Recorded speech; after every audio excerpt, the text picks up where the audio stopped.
Llegó la mochila de Jessica, avísame para irme a recoger.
¿Qué tal, chicos, chicas? Buenas tardes, ¿cómo están?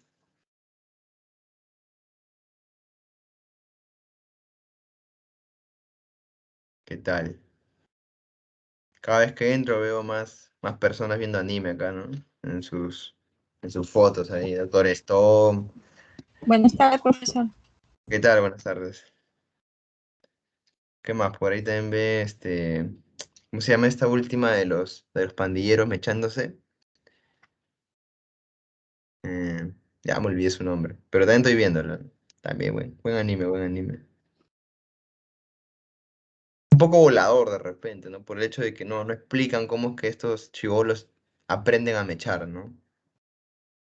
Pero sí, la trama me atrapa, ¿no? No es muy lineal, tiene momentos que te dejan ahí, ¿no? Preguntándote cosas. Tokyo Revengers, ahí está, ¿no? Bueno. Doctor Stone no he visto, no he tenido tiempo, porque me dicen que hay que analizarla para verla bien, entonces prefiero estar tranquilo, ya, por ejemplo, tipo, haber acabado mi tesis y ya me veo Doctor Stone. Pero sí, también me han recomendado que es muy bueno. A ver, un rato empezamos ya, hay que esperar que se conecten los demás. Todavía no son las 3. Bueno, ya son las 3. O vale 2 minutos más de espera para que entren los demás. Pero todavía somos, creo que 15, 16, ¿no? Estaba viendo yo ahorita mientras no entraba, no sé si ustedes ven eso de rap en la FMS Internacional. Y con tristeza, pues, ¿no? Porque todos los peruanos están perdiendo. En realidad a mí no me gusta mucho el formato que hacen de la FMS. Sobre todo la internacional, ¿no? O sea, siento que matan la fluidez. Pero también, ¿no? En cierta medida creo que está bien para que no hagan recicladas esas cosas, ¿no? Pero es aburrido cuando no improvisan, ¿no? Solamente se recuerdan cosas en su cabeza. Pero bueno, creo que aquí no ven, ¿no? Mejor, ¿no? Bueno, es antiguo eso, ¿no? Antes de que se hiciera FMS ya había Red Bull y todo eso. Que bueno, antes le decían batalla de gallos, ¿no? Que en un momento yo llegué a pensar que una batalla de gallos era que de verdad agarran gallos de pelea y se me echaban, ¿no? Luego entendí que no era esa batalla de gallos, ¿no? Que era una batalla de... Una batalla de verdad, ¿no? Sí, de gallos por las palabras, ¿no? Yo pensaba que de verdad los gallos estaban mechando. Me acuerdo que una conversación se me ocurrió meterme y hablar de la batalla de gallos y me dejaron hablar y yo estaba hablando de los gallos de pelea, pues, ¿no? Y todo el mundo riéndose de mí. Pero después aprendí, ¿no? Que la batalla de gallos era el rap, ¿no? No sé por qué le dicen batalla de gallos, pero bueno. Bueno, ya son 3:01, unos segundos más y empezamos. Ya somos... ¿no?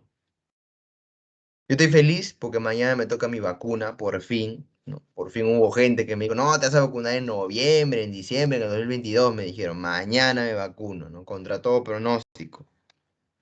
¿No? Hay un memazo, ¿no? Que dice, no sé si viste ese meme, es este Atlas, cuando carga el mundo en su espalda. Es un meme, pues, ¿no? Donde dice todas las que hace Castillo, ¿no? Y abajo la vacunación sosteniendo todo, ¿no? Porque está avanzando, pues, ¿no? Tengo 27, pues justo 27 ya me toca, pues, ¿no? Así que por fin me vacuno, ¿no? Después que ahí me ha dado COVID 2 veces, ¿ah? A las 2 veces le he ganado, ya, pues, ya me aburrí de coleccionar cepas en mi cuerpo, ya tengo que vacunar. Bien, 3 y 2. Empezamos entonces. Empezamos. A ver, la clase del día de hoy, Grecia, Roma, ¿no? No sé si ustedes van a dar examen el día domingo, ¿no? Eso se lo estoy diciendo a todos los que van a dar el día de examen domingo, porque hay un examen de admisión el día domingo, pero creo que ustedes no, ¿no? Ustedes no dan, ustedes todavía son recontra jóvenes, pues, ¿no? Están 15, 16, 17, ¿no? Habrá algunos 18, 19, ¿no?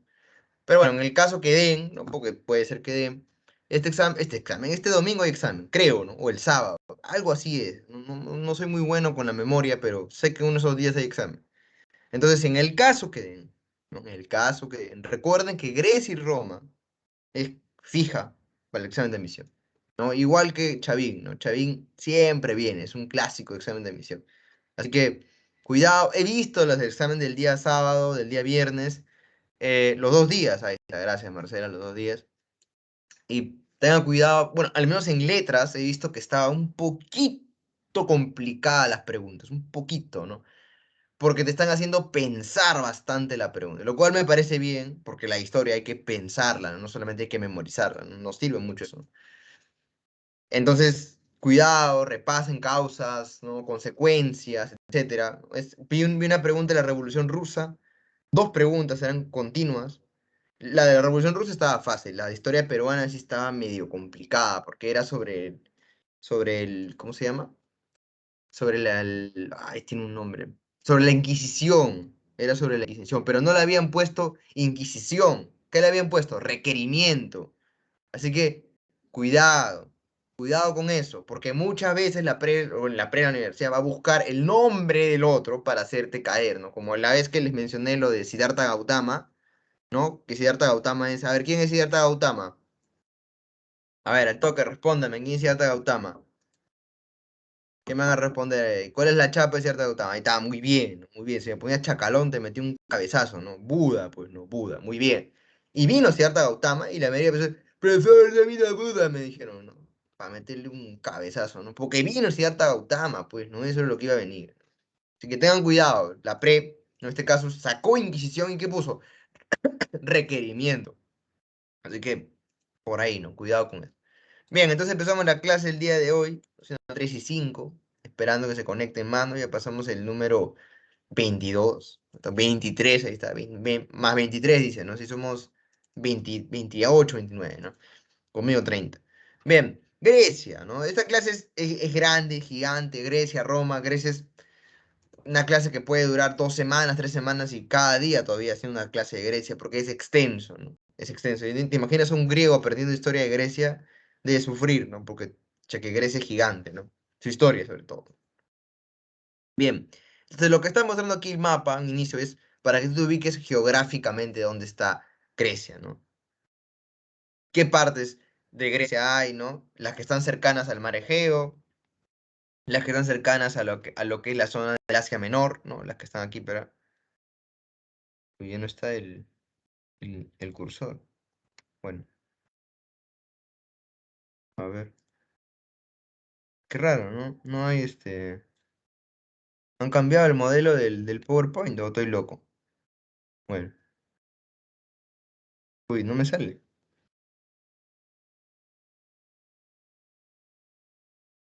Qué raro. No puedo señalar la pantalla. Bueno, pero ven mi cursor, por lo menos, ¿no? ¿Ven el cursor? ¿Ven que estamos viendo el cursor? No. No, uy. ¿Y ahora? ¿Qué pasó? No ven el cursor. Qué raro. Está medio raro. Bueno, para que tengan la idea, no lo mencionaré porque si no no lo van a entender. Donde dice Jonia, al lado derecho, ¿no? Donde dice Efeso, Mileto, Troya, esa es la zona del Asia Menor, ¿no?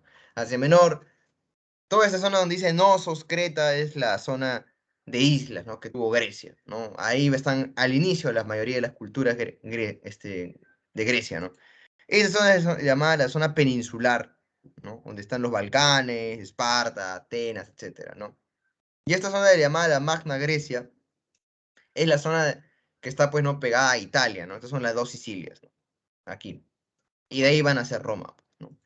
Bueno, entonces, ¿cuáles son los aportes de Grecia a la humanidad? millones de aportes, ¿no? Uno de los más importantes es el término democracia, ¿no? Un término que creó sobre todo Atenas, ¿no? Que es un término debatido en la actualidad, ¿no? ¿Por qué? Porque democracia es a veces muy, ¿cómo decir la palabra? Es muy, ambicioso. ¿Por qué? Porque no hay una democracia perfecta, ¿no? Por ejemplo, el caso de alguno de ustedes de vivir en San Juan del Lurigancho, ¿no? Profe, estoy sin agua desde hace una semana. Claro, cierto. Pregunta, si hubiese sido el derrame de desagüe, etcétera, de cañerías rotas en Miraflores o algo, ¿tú crees que hubiese demorado una semana en volver el agua? Obviamente la respuesta es no. Profe, no, que eso está mal, ¿cómo hablar así? Bueno, es que en realidad muchas veces se le presta mucho mayor atención a los distritos centrales que a los distritos de periferia, ¿no? Que son los conos. Entonces, la democracia no funciona en realidad, pero es lo mejor que tenemos. Esa es la triste realidad de nuestras vidas. Es como que te digan, profe, el capitalismo funciona. El capitalismo no funciona, pero es lo mejor que, no, que podemos tener, ¿no? Porque el comunismo no funcionaría, obviamente. El anarcosindicalismo, el anarcocapitalismo y etcétera de cosas no van a funcionar. Pero tenemos, entre comillas, lo mejor que es el capitalismo. No es lo mejor, pero a nada. Bien, otros aportes, filosofía, lógica, no género literario, dramaturgia, no estética, oratoria, las olimpiadas que hasta ahora se mantienen, el método científico planteado por Aristóteles y toda esa gente, ¿no? Bien, todos son los avances que va a dar, pues, no, Grecia para la humanidad. Entonces vamos a ver cómo que se va desarrollando Grecia. Bien, primero vemos los periodos históricos, hay civilizaciones prehelénicas y civilizaciones helénicas, ¿no? Ahí vemos cada uno está, ¿no? Han hecho sus periodos con años. En el caso de las civilizaciones helénicas, que es en el periodo clásico, ahí dentro del periodo clásico, también después del periodo clásico, es que va a venir el periodo de Alejandro Magno, ¿no? Que es el periodo máximo de helenización, porque es el contacto que va a haber entre la cultura oriental y la cultura occidental, ¿no? Que en este caso es Grecia, ¿no? Y su fusión, ¿no? Bien, entonces comenzamos con este periodo, el periodo de las civilizaciones prehelénicas, que es un periodo discriminado, un periodo que muchos dicen, pero eso ahí no importa, no hubo nada, ¿no? Bueno, no, no es tan cierto, sí tuvo sus cosas importantes.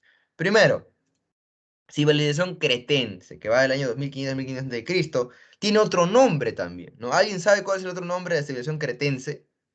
Los que han visto Caballero del Zodíaco lo pueden saber, ¿no? Profe, yo Caballero del Zodíaco he visto, yo sé cómo se llama esa civilización también. En vez de cretense tiene otro nombre, es uno de los jueces del inframundo. ¿No han visto Caballero del Zodíaco? Ya, muy virgen, ¿no? Ya, olvídenlo. Ya, voy a ponerlo ahí, ¿no?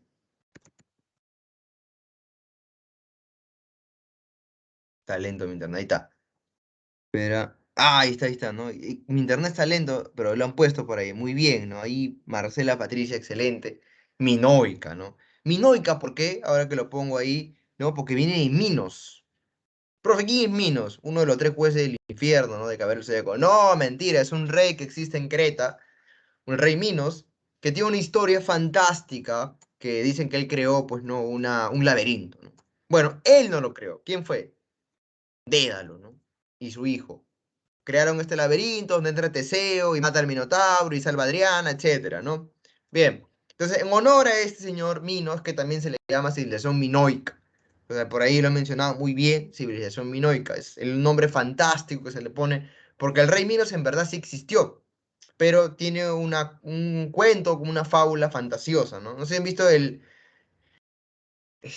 ¿cómo se llama? El narrador de cuentos, no sé alguno de ustedes, es muy vieja para ustedes, yo sé que es extremadamente vieja, es de mi época el narrador de cuentos, y eso cuando yo era niño, así que para ustedes debe ser, pero súper, ¿no? Pero si tienen Amazon o si tienen YouTube nada más, para distraerse, ¿no? Tan, porque son los cuentos, ponen el narrador de cuentos,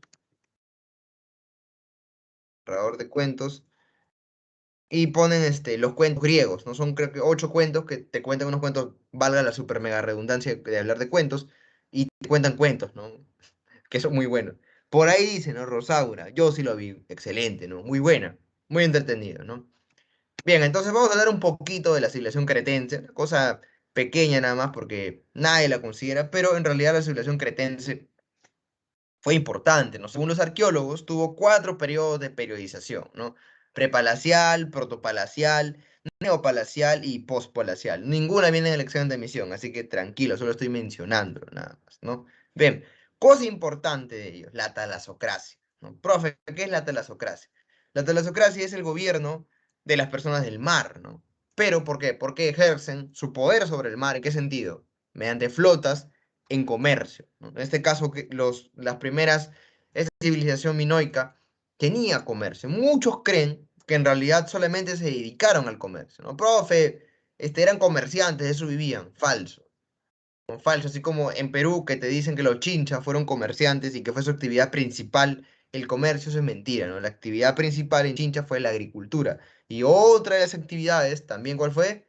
El comercio. En este caso, parecido, ¿no? Parecido, sí. Hay una talasocracia, que es el gobierno de los señores del mar, pero en este sentido, se puede decir que dentro de Nosos, toda esta zona, ¿no? La zona de las islas, va a haber bastante agricultura. Profe, ¿qué van a sembrar aquí? Van a sembrar lo que son cereal, olivo, legumbres, algarrobo, ¿no? Higueras. Y gracias a este excedente productivo de agricultura es que ellos van a poder también, ¿qué cosa? Realizar manufacturas. ¿A qué me estoy refiriendo? Manufacturas, me refiero pues al arte de hacer manualidades, ¿no? Como cuál, profe. Va a haber alfareros, va a haber carpinteros, escultores, vidrieros, herreros, orfebres, curtidores, tejedores, pintores, entre otros, ¿no? Que van a empezar a hacer manufacturas y estas manufacturas que van a pasar, se van a empezar a vender. ¿Dónde se venden, profe? Se van a empezar a vender en distintas zonas, ¿no? En distintas zonas, por ejemplo, cerca a lo que es el Asia Menor, cerca también lo que es África, ¿no? Se empiezan a vender, hay un intercambio de cosas, ¿no? Por ejemplo, como se dan estos productos, se adquiere otros objetos de lujo, piedras preciosas, etcétera. Entonces, gracias a esta agricultura extensiva, ¿no? Que existió en Grecia, es que ellos pudieron, ¿qué cosa? Ellos pudieron recién pues también hacer este comercio, ¿no? Que surge ahí. Bien, ahora la pregunta viene, ¿no? Profesor, ¿por qué desaparece la cultura minoica? ¿Qué sucede? Muchos dicen, ¿no? Que simplemente fue ¿cómo se llama? ¿No? El asalto de los príncipes aqueos, ¿no? Lo que terminó por destruir a la civilización minoica, pero en realidad no es tan cierto, ¿no? La civilización minoica, lamentablemente en la zona de Nosos, ¿no? Esta zona que está llena de islas, tuvo pues desastres naturales, como cuál, profe? Por ejemplo, una erupción volcánica, ¿no? Ya lo han demostrado los arqueólogos, han encontrado sedimentos de cenizas, eso quiere decir que hubo una erupción volcánica fuerte, lo cual, pues, como tú sabes, cuando revienta un volcán, ¿qué sale? Más allá de la lava, sale la ceniza, ¿no? Las cenizas cuando llegan a lo que es la zona de agricultura, mata toda la agricultura, ¿no? Ya no se puede comer. Entonces, este gran, esa gran erupción volcánica, ¿no? A eso súmale el maremoto que hubo por la erupción volcánica, ¿no? Y más toda la ceniza llevó a que esta zona de las islas, ¿no? Tuviera, pues, ¿no? Prácticamente un abandono y su economía empezó a irse cuesta abajo. Por lo tanto, aquí los príncipes aqueos llegan a estos lugares, ¿no? Y encuentran el lugar pues devastado, destruido y van a poder lograr también su invasión, ¿no? Una invasión gracias a que hubo un desastre natural y bueno, entraron, ¿no? Debido al desastre natural es que también la civilización minoica decae y va a ser fácilmente invadida, ¿no? Por los aqueos. Bien, sin embargo, Nosos se mantuvo todavía como palacio importante, ¿no? Hay que recordar eso. Bueno, entonces aquí entramos a lo que es la civilización micénica, ¿no? Hay una invasión aquea, ¿no? Como menciona ahí, Liga Aquea, domina Creta y Troya. Sin embargo, aquí hay una cosa importante que hay que hablar, ¿no? Es el caso de Troya. Vamos a ir rápidamente a la separata número... Aquí está, ¿no? Profe, ¿qué tiene que ver las guerras médicas? Olvida las guerras médicas un rato. Vamos a usar el mapa que está aquí, ¿no? Que lamentablemente no sé por qué no tengo el lápiz, ¿no? Porque me gustaría, señalar la pantalla, ¿no? Usar alguna opción lo he hecho mal. No, simplemente no está, no sé por qué. Bueno, medio raro. En fin. Bien, esta zona donde dice Imperio Persa, ¿no? Y en la zona de arriba donde están los puntitos rojos, no sé si logras ver Bizancio. Y antes de Bizancio donde está Cícico y donde está el Lampsaco, prácticamente esta zona de aquí. Esta zona de aquí te da acceso hacia un mar. Esta zona aquí es el mar Egeo y toda la zona es el mar Mediterráneo, ¿no? ¿Alguien sabe qué hay arriba de Bizancio? ¿Cómo se llama este mar que está arriba de Bizancio? A ver, lo que le gusta es geografía. Ah, ya, no importa, yo lo digo. La zona que está arriba de Bizancio llamado el Mar Negro. Bien, ahora tú me preguntarás, profe, ¿por qué es tan importante? Es tan importante esta zona, ¿por qué? Porque la parte antes de Bizancio, donde está ubicada Troya, ¿no? Donde está ubicada Troya, esta zona es importante. ¿Por qué? Porque Troya era el acceso hacia el comercio del Mar Negro.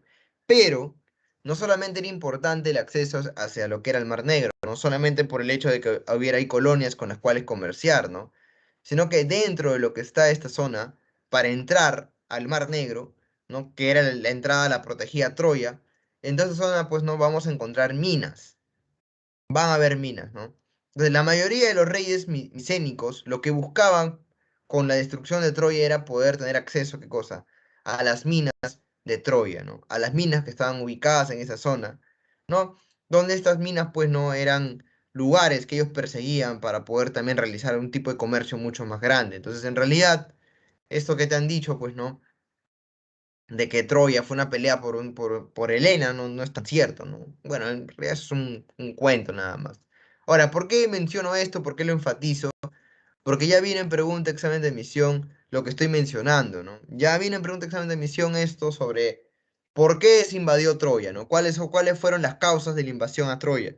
Entonces, muchos creyeron que era pues no simplemente por el comercio, no, en realidad la causa verdadera de la invasión a Troya es por el acceso a las minas que protege Troya, ¿ok? Así que tengan mucho cuidado porque esto ya vino en pregunta examen de admisión y la pueden repetir, así que ahí cuidado con lo que viene con Troya, ¿no? Bien, entonces ya sabemos aquí que Troya va a caer por eso. Y aquí esta selección micénica va a empezar a ampliar su comercio, ¿no? Ya va a llegar a Egipto, va a llegar también a la que es la zona del Asia Menor, ¿no? Va a llegar a la zona pues, no, occidental del mar Mediterráneo. Se va a expandir el comercio griego, ¿no? Por ahí. Bien. Ahora, la pregunta viene otra vez, ¿no? Profesor, ¿y qué pasó con la civilización micénica? Simplemente aparecieron, ¿no? Los que están ahí, los jonios, dorios, ¿no? Y destruyeron todo. En realidad no es tan así, ¿no? No es tan lineal hablar de eso, ¿no? Hay varias causas de por qué sucede esto, ¿no?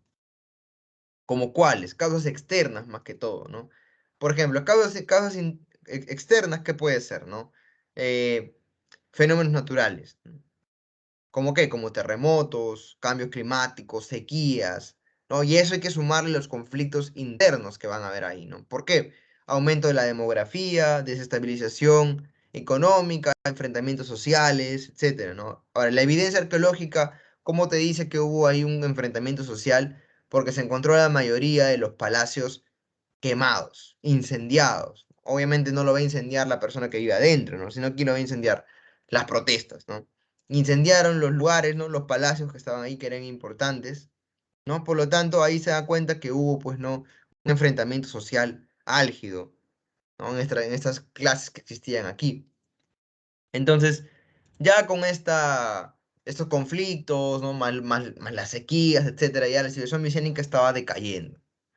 Esta caída que tiene la civilización micénica permite, ¿no? Permite que pueda pues haber una invasión pues no que encontró que ya habían problemas, que estaba colapsando las situaciones, ¿no? Por lo tanto, aparecen los famosos pueblos,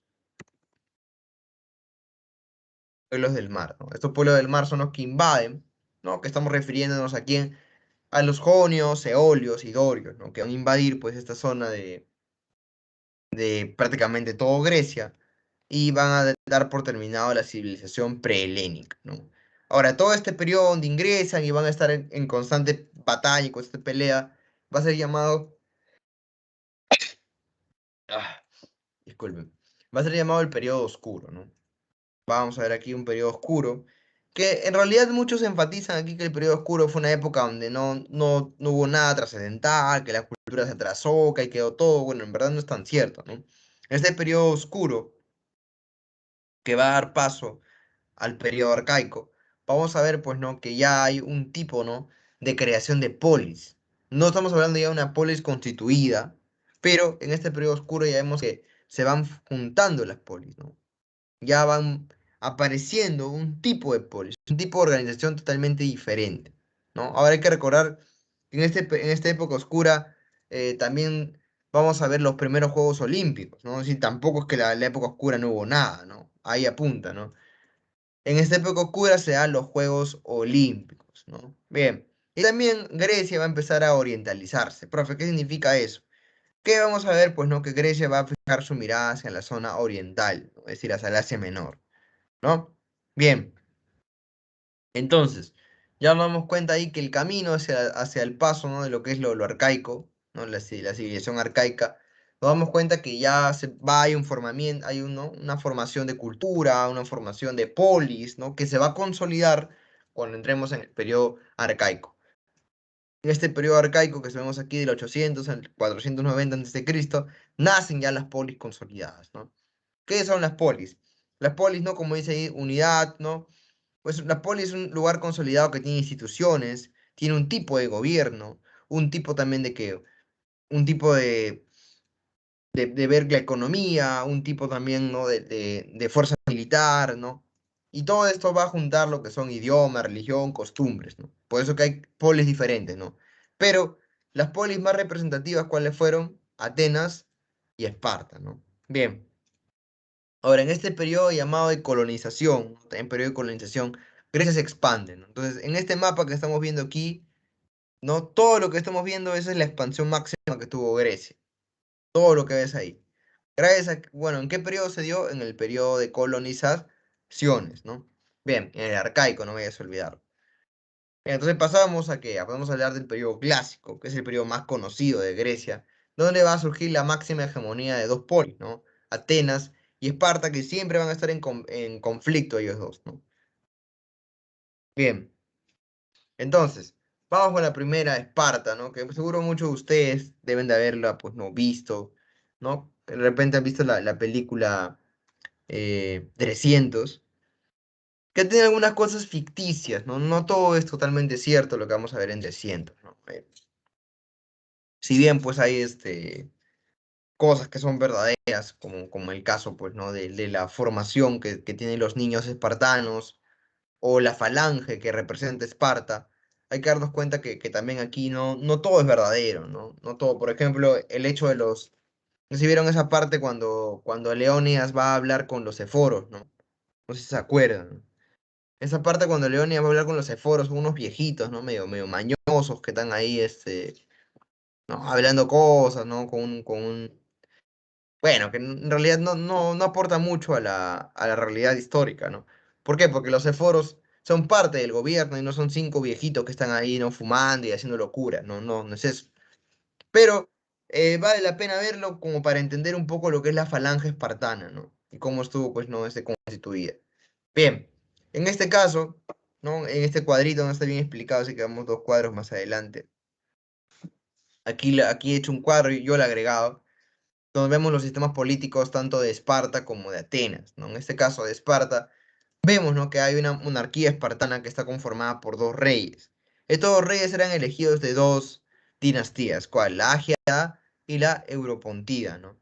Entonces la Europontida y la Ágida elegían a veces constantemente el rey, ¿no? Porque hay un rey religioso y un rey guerrero.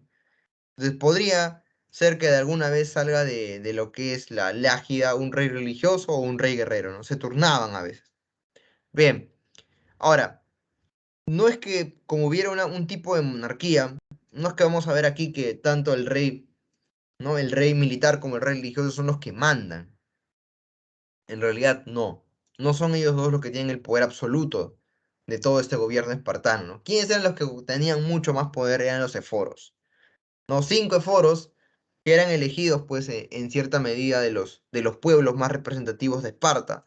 Se elegían a los eforos y estos eforos se encargaban, ¿no? De ejecutar leyes, ¿no? Que tenían que ser, pues, primero hechas por la Jerusia, ¿no? Pero estos eforos no solamente ejecutaban las leyes, también tenían, ¿qué cosa? Tenían funciones judiciales y supervisaban la acción del rey. Como si te das cuenta ahí, el eforo tenía un poder muy grande, ¿no? Un poder muy consolidado, parecido después a lo que es el Senado romano, ¿no? Bien, la Jerusia, ¿no? Un consejo de 28 ancianos encargados de dictar o modificar leyes, ¿no? Ellos intervenían en algunos casos judiciales de gravedad, ¿no? Como menciona ahí, eran elegidos por un periodo de un año. Y por otro lado tenemos a la Asamblea Popular o APEA, ¿no? que estaba, pues, ¿no?, formada por todos los ciudadanos mayores de 30 años, ¿no?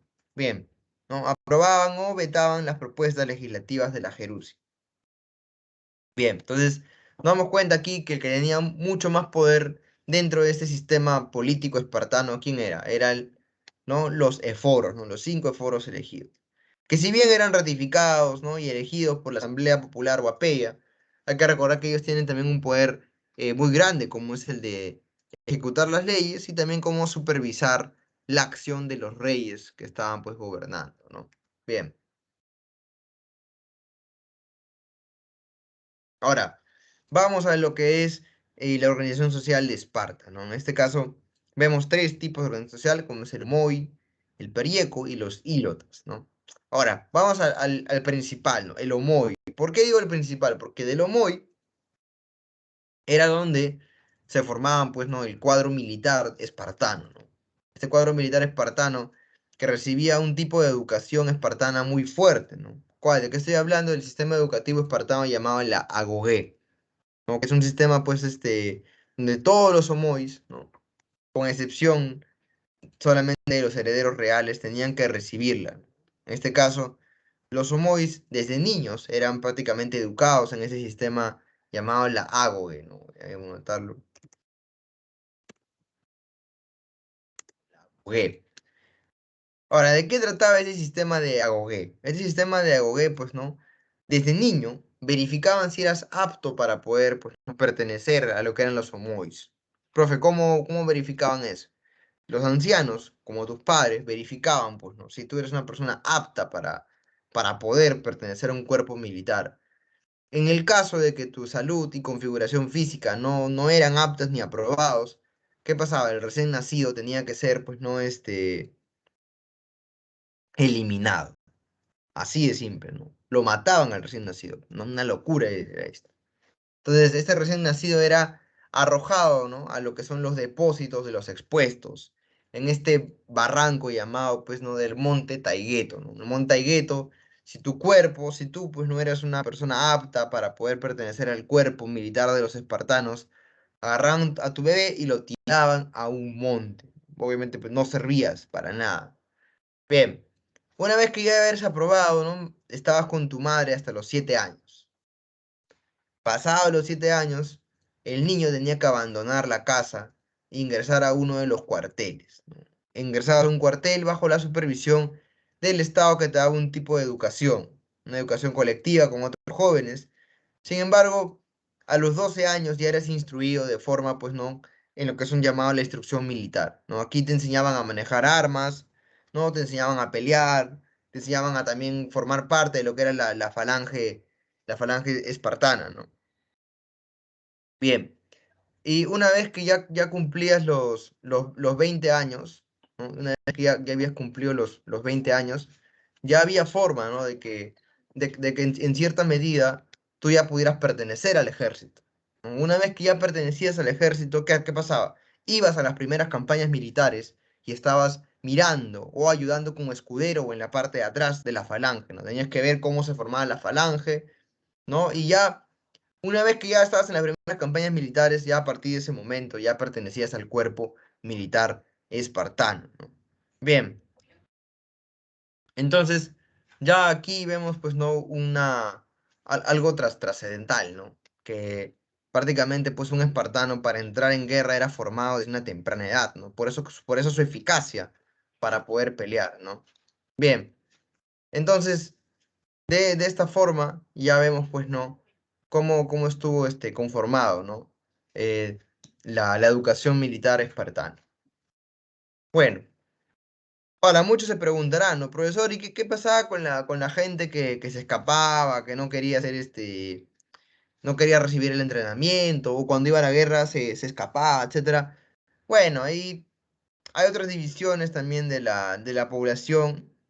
Te lo dejo ahí como dato. Recuerda que también acá hay hijos bastardos, ¿no? En el caso de que un Omoy tenía, pues, ¿no?, hijos con periecos o ílotas, se le consideraba bastardo. Sin embargo, tenía algún tipo, pues, ¿no?, de derecho, ¿no? Entonces, ahí te anoto. Algunas cosas, ¿no? No son necesarias porque no vienen para el examen de admisión.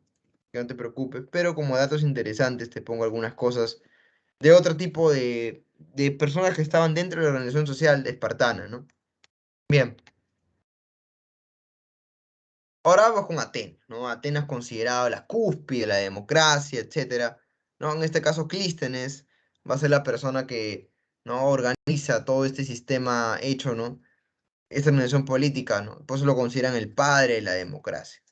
Bien, ahora, como te das cuenta aquí en la organización social que estamos viendo de Atenas, ¿no? Está el ateniense, disculpen, el meteco y el esclavo, ¿no? El caso del ateniense era ciudadanos varones con derechos políticos, los únicos. Y ahí viene la premisa, ¿no? Si todo es una democracia, no se supone que en la democracia deben entrar todos, pero si te das cuenta ahí en Atenas, solamente los atenienses tenían derecho, los metecos y esclavos no. Entonces ahí vemos algo totalmente, pues, no, diferente, ¿no? Bien, atenienses, ciudadanos varones con derechos políticos. Ciudadanos varones. Eso quiere decir que la mujer no tenía ningún rol dentro de lo que era la sociedad griega. Igual en la sociedad espartana, la mujer tampoco cumplía un rol muy importante.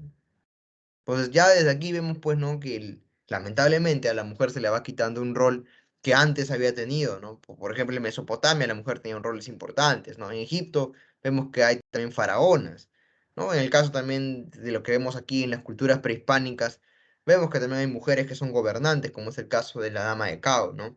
Entonces, lo que estamos viendo aquí es que, bueno, ya hay un tipo de predominancia, se puede decir, ¿no? Del hombre, ¿no?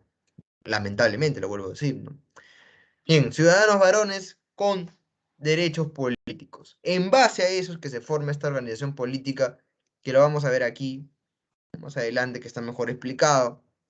En este caso, democracia ateniense, Consejo de los 500 o Bulé, ¿no? Pero bueno, todo esto que estoy mencionando, la democracia ateniense, parte de qué cosa, de la Asamblea Popular o Eclesía, ¿no? De esta asamblea, que estaban agrupadas en 10 tribus, de cada tribu se elegía, ¿no? Por ejemplo, 10 estrategas, ¿no? Eso quiere decir que salía uno de cada tribu, ¿no? 10 arcontes, uno de cada tribu, ¿no? Se elegía de cada tribu 50 para que sea parte del Consejo de los 500 o Bulé, y se elegían entre 20 y 600 para que sean parte del Tribunal Popular de los Eliastas. Entonces, si te das cuenta, en cierta medida lo que buscó Clístenes es que todas las tribus estén representadas, todas. Y en verdad estaban representadas, ¿no? Porque había pues una persona ¿no? De cada tribu que estaba dentro de un cargo político, como los estrategas, arcontes, Tribunal de los Eliastas, o el caso de lo que es el Consejo de los 500 o Bulé. Entonces, se puede decir que al menos para los atenienses sí había un tipo de representación. Ahora, para los demás no había, ¿no? Pero ahí te das cuenta si existe, ¿no? Bien, entonces, esto que vamos a ver, los arcontes se encargan de asuntos administrativos, religiosos, los estrategas, como suena su nombre, ¿no? Se encargan del ejército, y con el tiempo sustituyeron a los arcontes. Tribunal Popular de los Eliastas, ¿no? Entre 200 y 600 jueces administran la justicia, ¿no? Como menciona su nombre. Bien, entonces, esta configuración que tenemos entre los sistemas políticos, si te das cuenta, son muy diferentes, ¿no? En el caso de Esparta, el que tiene mucho más poder son los eforos, y en el caso de los atenienses, buscan que la mayoría de las tribus estén representadas en las decisiones políticas, ¿no? Esa es la diferencia que hay entre ellos dos. Bien, antes de pasar a hablar de lo que es las guerras médicas, ¿tienen alguna pregunta? Por ahí una pregunta, algo que no quedó claro.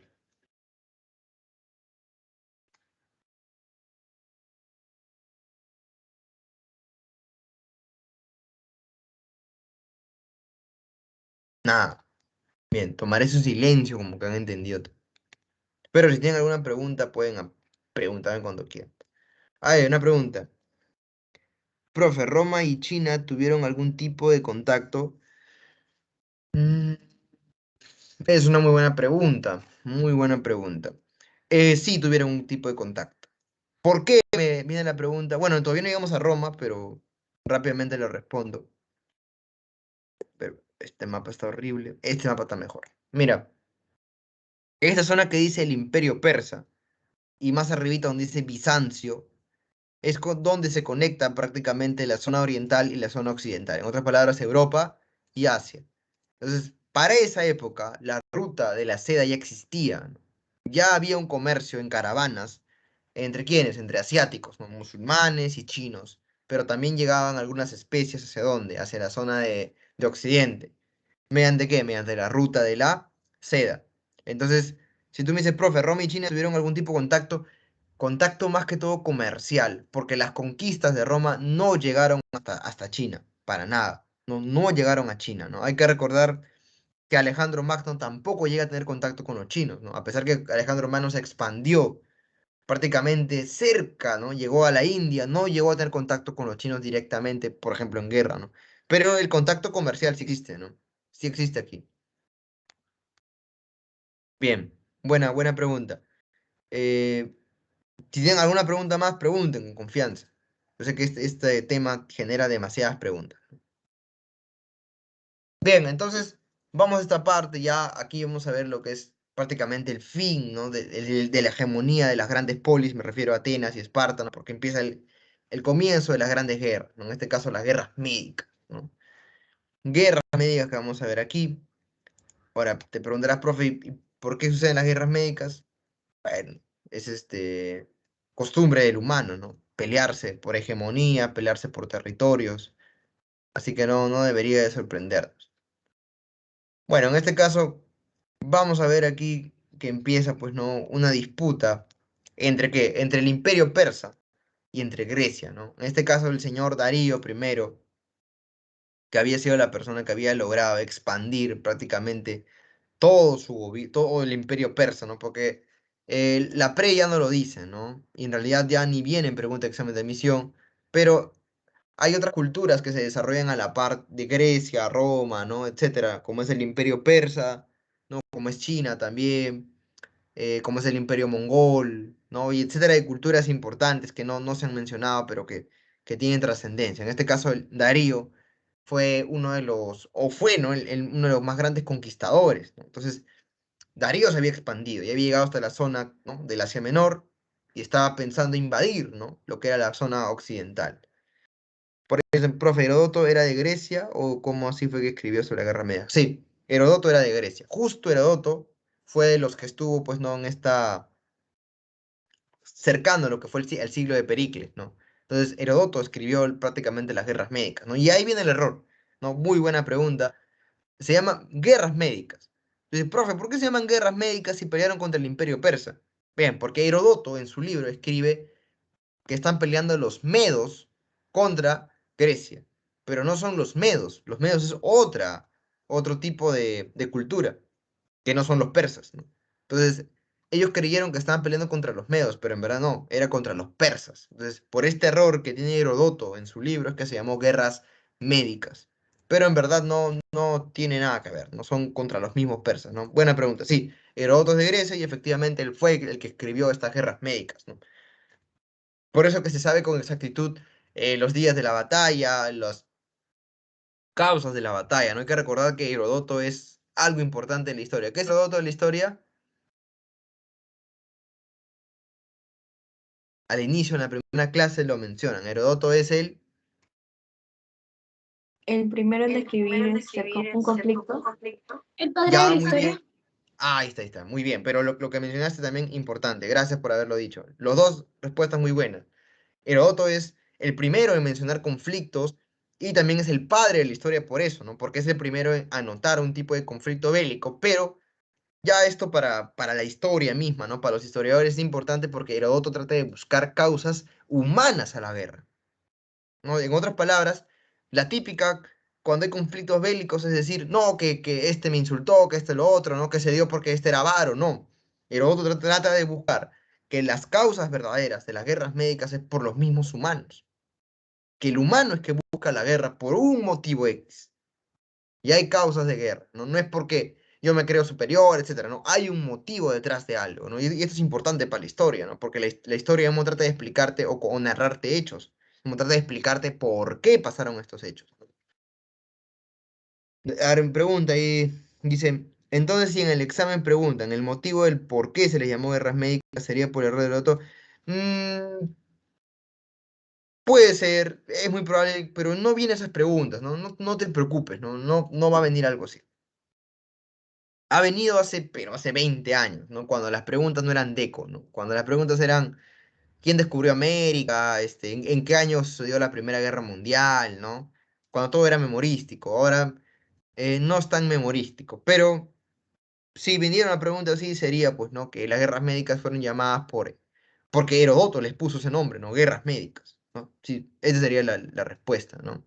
Es como algo que, ¿no? En el caso que de repente me muero, ¿no? Más adelante y no llego con ustedes a llegar a la semana 15, aquí un error, ¿no? Que la PRE cometió por mucho tiempo, ¿no? Que dentro de las causas que se menciona en la Primera Guerra Mundial, no lo digo por si me voy a olvidar, para que Estados Unidos entre a la Primera Guerra Mundial, todo el mundo cree que fue por el hecho del hundimiento de Lusitania, ¿no? Pero Lusitania se hundió en el año 1915 y Estados Unidos ingresa en el año de 1918. Entonces la pregunta sería, profesor, pero si Lusitania se hundió antes, ¿por qué después de 3 años reaccionaron? No tiene sentido, ¿no? Bien, ¿por qué? Porque el punto que hizo que ya ingrese Estados Unidos a la guerra, ya que colmó la paciencia de Estados Unidos, fue cuando llega el telegrama Zimmerman, ¿no? El telegrama Zimmerman es un telegrama que le manda desde Alemania hacia México para que México le haga la guerra a Estados Unidos y Alemania le iba a brindar pues ese tanques, armamento para que destruya a Estados Unidos, ¿no? Ese telegrama fue interceptado por el sistema de inteligencia británico y le dijeron pues no al presidente estadounidense, oye mira, ¿no? Se hizo viral, obviamente en esa época en los periódicos y la gente presionó, ¿no? Para que ingrese. Entonces, prácticamente ahí lo que estamos viendo, pues, ¿no? Es que ya con eso Estados Unidos quiere entrar a la Primera Guerra Mundial. Entonces, el telegrama Zimmerman es el punto, ¿no? Culmen para que entre Estados Unidos a la Primera Guerra Mundial y no es lo que algunos mencionan, pues, ¿no? El hundimiento de Lusitania. Así que ya vino pronto examinación de la PRE, por eso se lo remarco, ¿no? En caso que venga el día domingo, si dan examen o el día sábado, o si en el caso que me voy a morir, ya lo saben. Bien, entonces, guerras médicas, profe, pero casi de la nada se metieron un cuchillo. No, tuvo algo, ¿no? Un antecedente. ¿Cuáles son los antecedentes, profe? Vámonos para el año 499 a.C., ¿no? Las colonias ubicadas en la zona, pues, ¿no? Del Asia Menor, en la zona jónica, ¿no? Van a ser apoyadas por Atenas. ¿Por qué? Porque Darío estaba entrando ya a esta zona, ¿no? Dice Imperio Persa estaba entrando. Por lo tanto, como está ya a punto de entrar, vemos que hay un tipo de rebelión de estas colonias que están aquí apoyadas por Atenas, ¿no? Y entonces, ¿qué va a pasar ahí? Las colonias atenienses que se habían rebelado contra Darío van a saquear las colonias persas, ¿no? Error obviamente grande. ¿Por qué lo menciono error grande? Porque esto va a dar la cólera del señor Darío, que en el año 494, ¿qué hace Darío? Invade, ¿no? Lo que es Mileto y la destruye hasta sus cimientos. En otras palabras, como Mileto tenía una alianza con Atenas, que era su protector, esto llegó al culmen, ¿no? De llevar, pues, ¿no? A las guerras médicas. Entonces, ese es el antecedente, ¿no?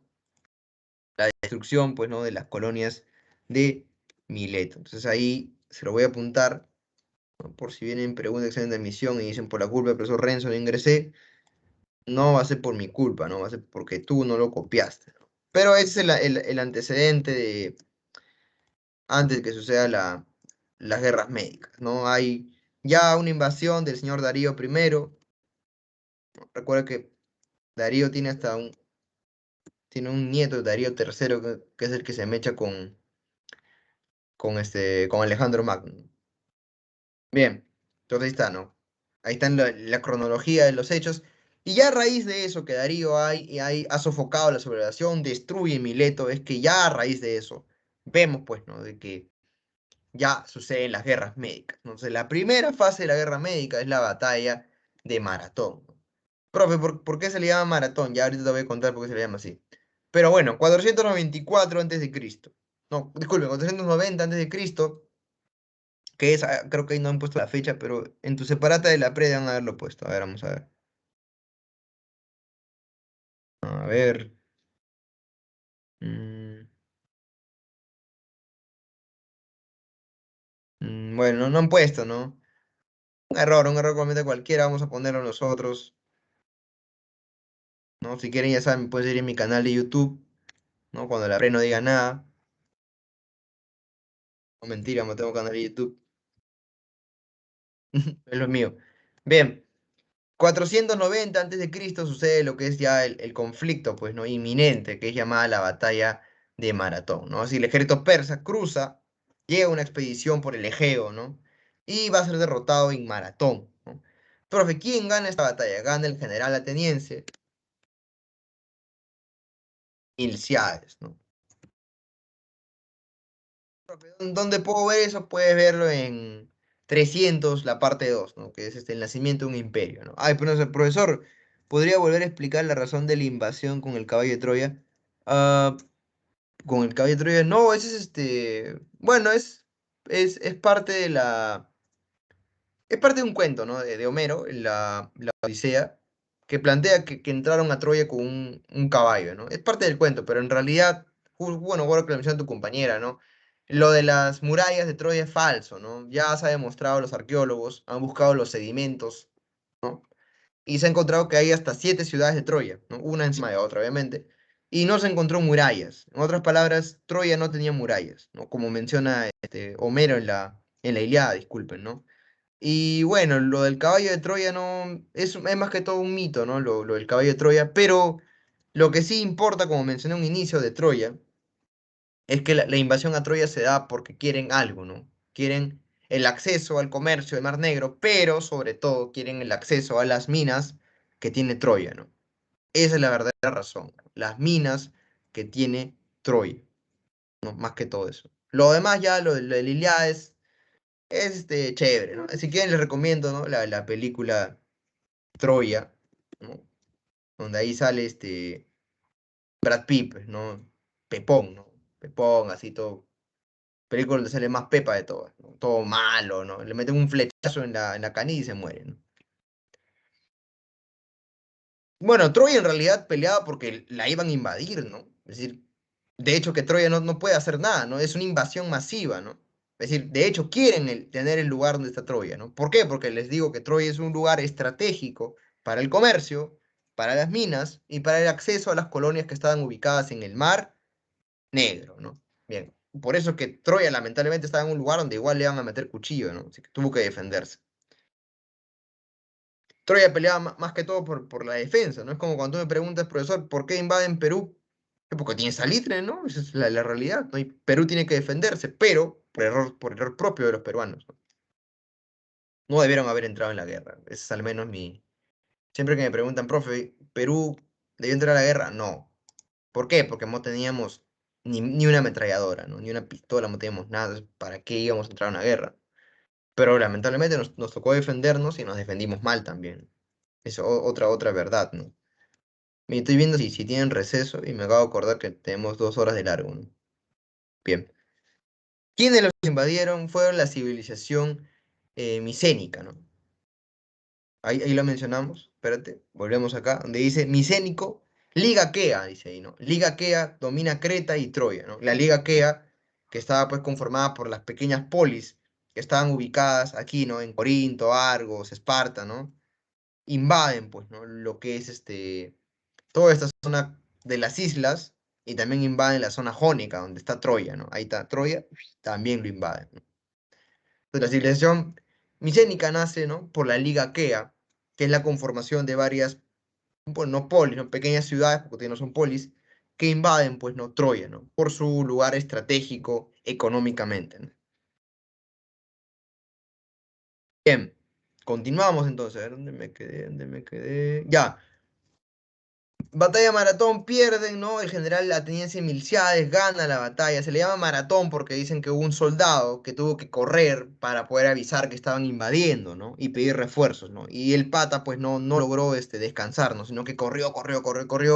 Y gracias a su aviso es que se ganó esta batalla. Por eso que se llama batalla de maratón. Y en honor a maratón se quedó con el nombre también de maratón. Una maratón, ¿no? Te metes ahí tu corridita, ¿no? Bien, continuamos entonces. ¿Qué sucede después de eso, no? En el año 480, ¿no? 480 antes de Cristo, Jerjes cruza con su ejército, ¿no? Y va a mecharse contra el rey Leonidas, ¿no? 480, Jerjes versus Leonidas, ¿no? Ya ahí está la película 300, ya sabes que lamentablemente el rey Leonidas pierde, ¿no? Pierde el rey Leonidas en las Termópilas y vemos la primera victoria de los persas, ¿no? 480, victoria de los persas. Leónidas pierde. ¿Por qué? Luego, ¿qué sucede con esto? 480, Atenas va a ser saqueada por los persas. Pero ese mismo año, 480 a.C. también, ¿no? La armada griega, ¿no? Liderada por el estratega ateniense Temístocles, ¿no? Vamos a ponerlo acá. Temístocles, ¿no? El estratega ateniense. ¿Qué hace el señor Temístocles? Derrota a la flota persa en Salamina. Derrota de los persas en el combate de Salamina. Profe, combate, claro, porque fue en el mar, ¿no? Fue en el mar. Bien, aquí Temístocles, un hombre muy inteligente, logra derrotar a la gran armada, pues no, persa, ¿no? Bien, un año después, ¿no? 479 a.C., cuéntalo ahí, 479 a.C., ¿no? ¿Qué sucede aquí? Se da la batalla, pues no, de Salamina. ¿Quién es el que comanda este ejército en Salamina? Es el general espartano Pausanias, ¿no? El general espartano Pausanias, ¿no? Derrota en Salamina a los persas. Bien, fin de los persas, ¿no? Van a ser derrotados por Pausanias. Y a raíz de esto, en el año 449, ahora, hay un dato pequeño, menor, no tan interesante, pero va a haber otro combate, que es el combate de Micala, ¿no? Combate de Micala también en el 469, ¿no? Combate de Micala, en el mar otra vez, ¿no? Combate de Micala. ¿Victoria de quién? Victoria de Grecia otra vez. Bien. Y bueno, ya tenemos en el último, ¿no? Que es la victoria, pues, ¿no? Total, que se va a dar, pues, ¿no? En la paz de Simón, ¿no? Paz de Simón, o también llamada la paz de Calias, ¿no? Voy a montar paz de Calias. Paz de Simón, paz de Calias, la misma cosa es, ¿no? Lo cual asegura la independencia de las ciudades jónicas en Asia Menor, ¿no? Todas estas pequeños puntos rojos, que son colonias griegas, van a tener su independencia de lo que es el imperio persa, ¿no? Persa tiene que alejarse, ha perdido la guerra contra Grecia, que es firmada en ese pacto. Profe, y ahí nomás queda, es decir, ya después no sé nada, no hay nada bueno. Aquí lo que vamos a ver, pues, ¿no? Es las consecuencias de esto, ¿no? Porque no queda ahí, hay una consecuencia a raíz de todo esto, ¿no? Decadencia, ¿no? Del imperio persa, obviamente decae el imperio persa, pero hay una hegemonía ateniense fuerte. Sobre todo, ¿por qué? Porque van a firmar lo que es la Liga de Delos, ¿no? La Liga de Delos se consolida, ¿no? Que es la unión de colonias, o bueno, de polis, que están aliadas con Atenas, ¿no? Entonces, aquí en esta época vamos a ver lo que es el siglo de Pericles. Consolidación de la democracia, ¿no? Apogeo cultural y comercial de Atenas y restricción de la ciudadanía a los metecos. Bien, sin embargo, esta consolidación grande que tiene Atenas va a llevar a algo más, ¿no? Como ya hemos mencionado, Atenas y Esparta no tienen un mismo sistema ni político ni social, ¿no? Es muy diferente. Entonces, vamos a ver aquí lo que es las guerras del Peloponeso, ¿no? La Confederación de Delos va a tener preponderancia dentro del Mediterráneo importante, ¿no? Por muchos años. Pero Esparta no se va a quedar atrás, ¿no? ¿Qué hace Esparta? Va a crear su propia, ¿no? Su propia liga, ¿no? La Liga del Peloponeso. Va a buscar sus propios aliados también. Y va a empezar aquí una situación de conflicto entre ellos dos, ¿no? Por lo cual vamos a ver cuatro tipos de periodo en esta fase, ¿no? La guerra de Arquidamo, ¿no? Que es la primera. La guerra siciliana o expedición a Sicilia. Y la guerra de Deselia o de Jonia, ¿no? Bueno, otro periodo que mencionan es la guerra de Arquidamo y ahí está la paz de Nicias, ¿no? Pero la paz de Nicias no salió un periodo exactamente, ¿no? Bien, entonces, ¿por qué se llamó guerra de Arquidamo? ¿Por qué? Porque el que hace la guerra es el general, pues, ¿no? Espartano, ¿no? Arquidamo, ¿no?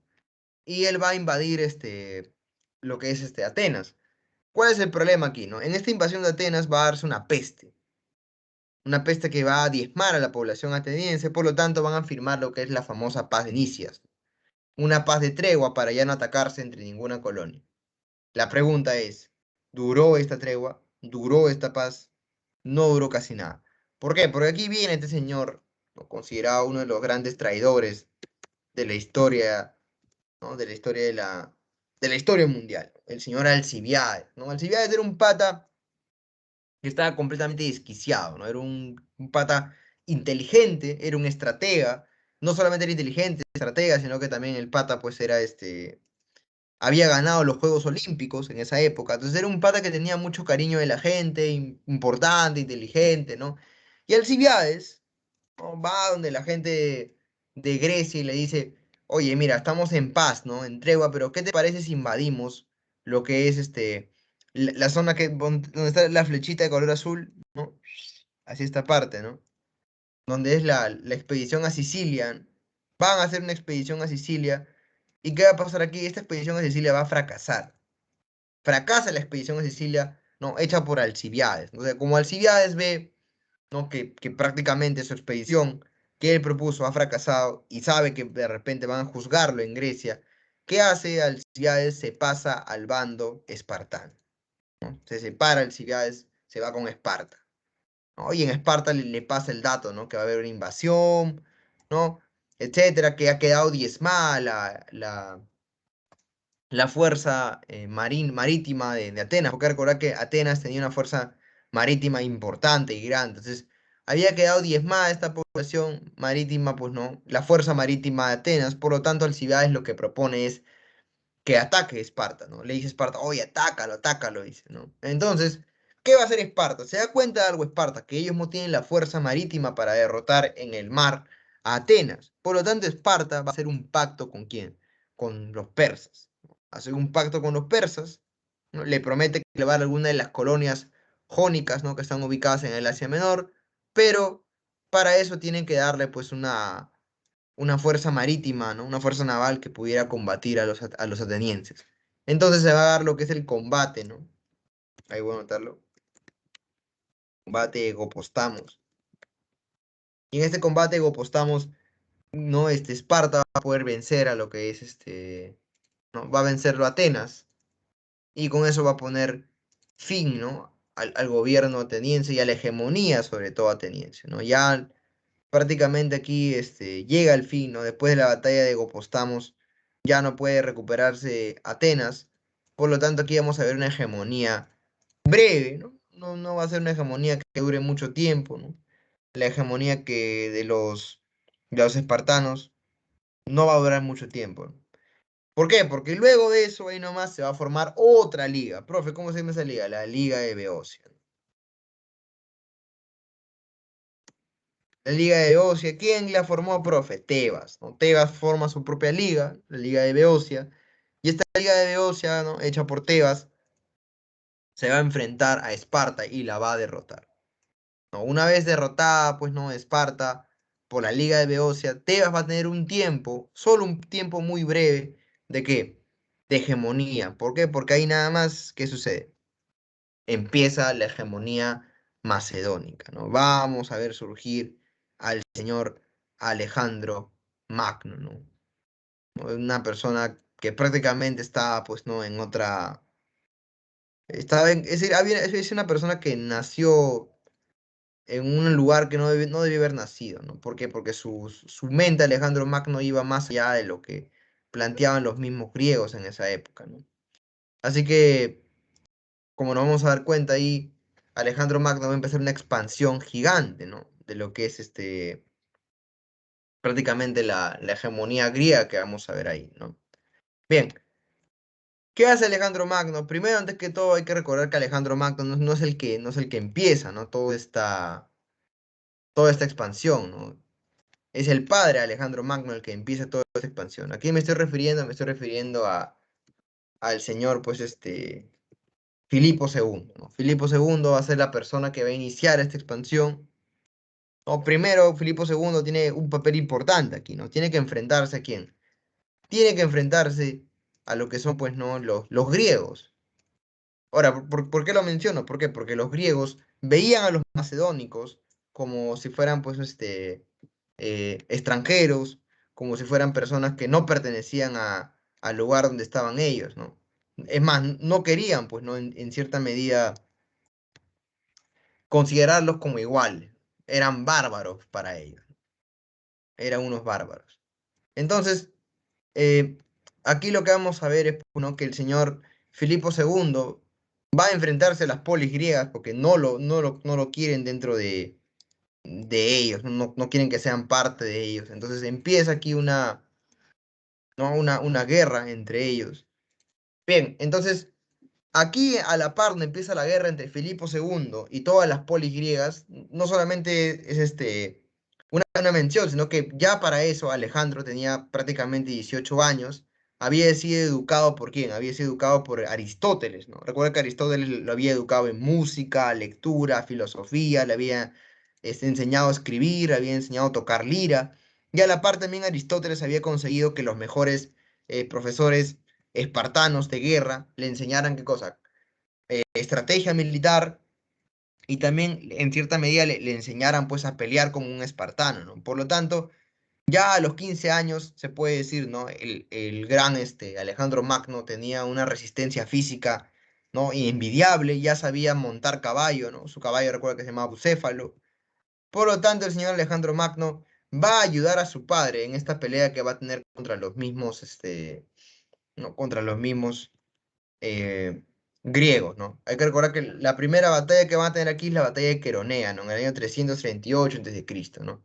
Con solo 18 años, vemos aquí que Alejandro Magno le ayuda, ¿no? A su padre a derrotar a los griegos. ¿No? Derrota a los griegos, domina toda esta zona griega, y bueno, ahí nada más en el año 336 Filipo va a ser asesinado. Por lo tanto, Alejandro asume el trono, ¿no? de Macedonia. ¿Qué es lo que va a hacer Alejandro Magno en ese momento? Va a juntar un ejército, ¿no? Y para eso lo que quiere hacer Alejandro Magno, pues, llegar hacia dónde? Hacia la zona de Asia, ¿no? Quiere conquistar al imperio persa. Entonces, con un ejército de 32.000 de infantería, 5.000 de caballería, ¿no? Cruza Alejandro Magno hacia Asia y va a empezar un enfrentamiento directo, pues, ¿no? Contra Darío III, ¿no? Que era en esa época el rey de Persia. Entonces, vamos a ver primero una victoria en Granico, luego se van a enfrentar en Isos, ¿no? Aquí en esta victoria que tienen Isos es importante. ¿Por qué? Porque en esta victoria de Isos prácticamente Alejandro estaba en inferioridad numérica, ¿no? Darío tenía el doble de hombres que tenía Alejandro. Sin embargo, Alejandro había hecho una estrategia importante, ¿no? Que luego le van a aplicar otros generales, que es dividir el ejército en tres alas, ¿no? Una ala central, una ala izquierda y una ala derecha. La ala derecha, se puede decir, ¿no? En la jerga se va a regalar, ¿no? Y se va a regalar adelante. Las demás van a creer que pueden derrotar al ala derecha. Sin embargo, la ala del medio resiste, ¿no? Todo lo que puede. Para eso ya Alejandro había perfeccionado la falange espartana, ¿no? Había ya perfeccionado esta falange y era la falange macedónica. Bien, la batalla de Isos termina y Alejandro le gana la batalla de Isos a este señor, ¿no? Por lo tanto, Darío se escapa. Va a escapar. Bueno, Alejandro Magno sigue avanzando, ¿no? En el 332 va a llegar a Siria, luego en el 331 va a llegar a Egipto y la conquista de forma pacífica.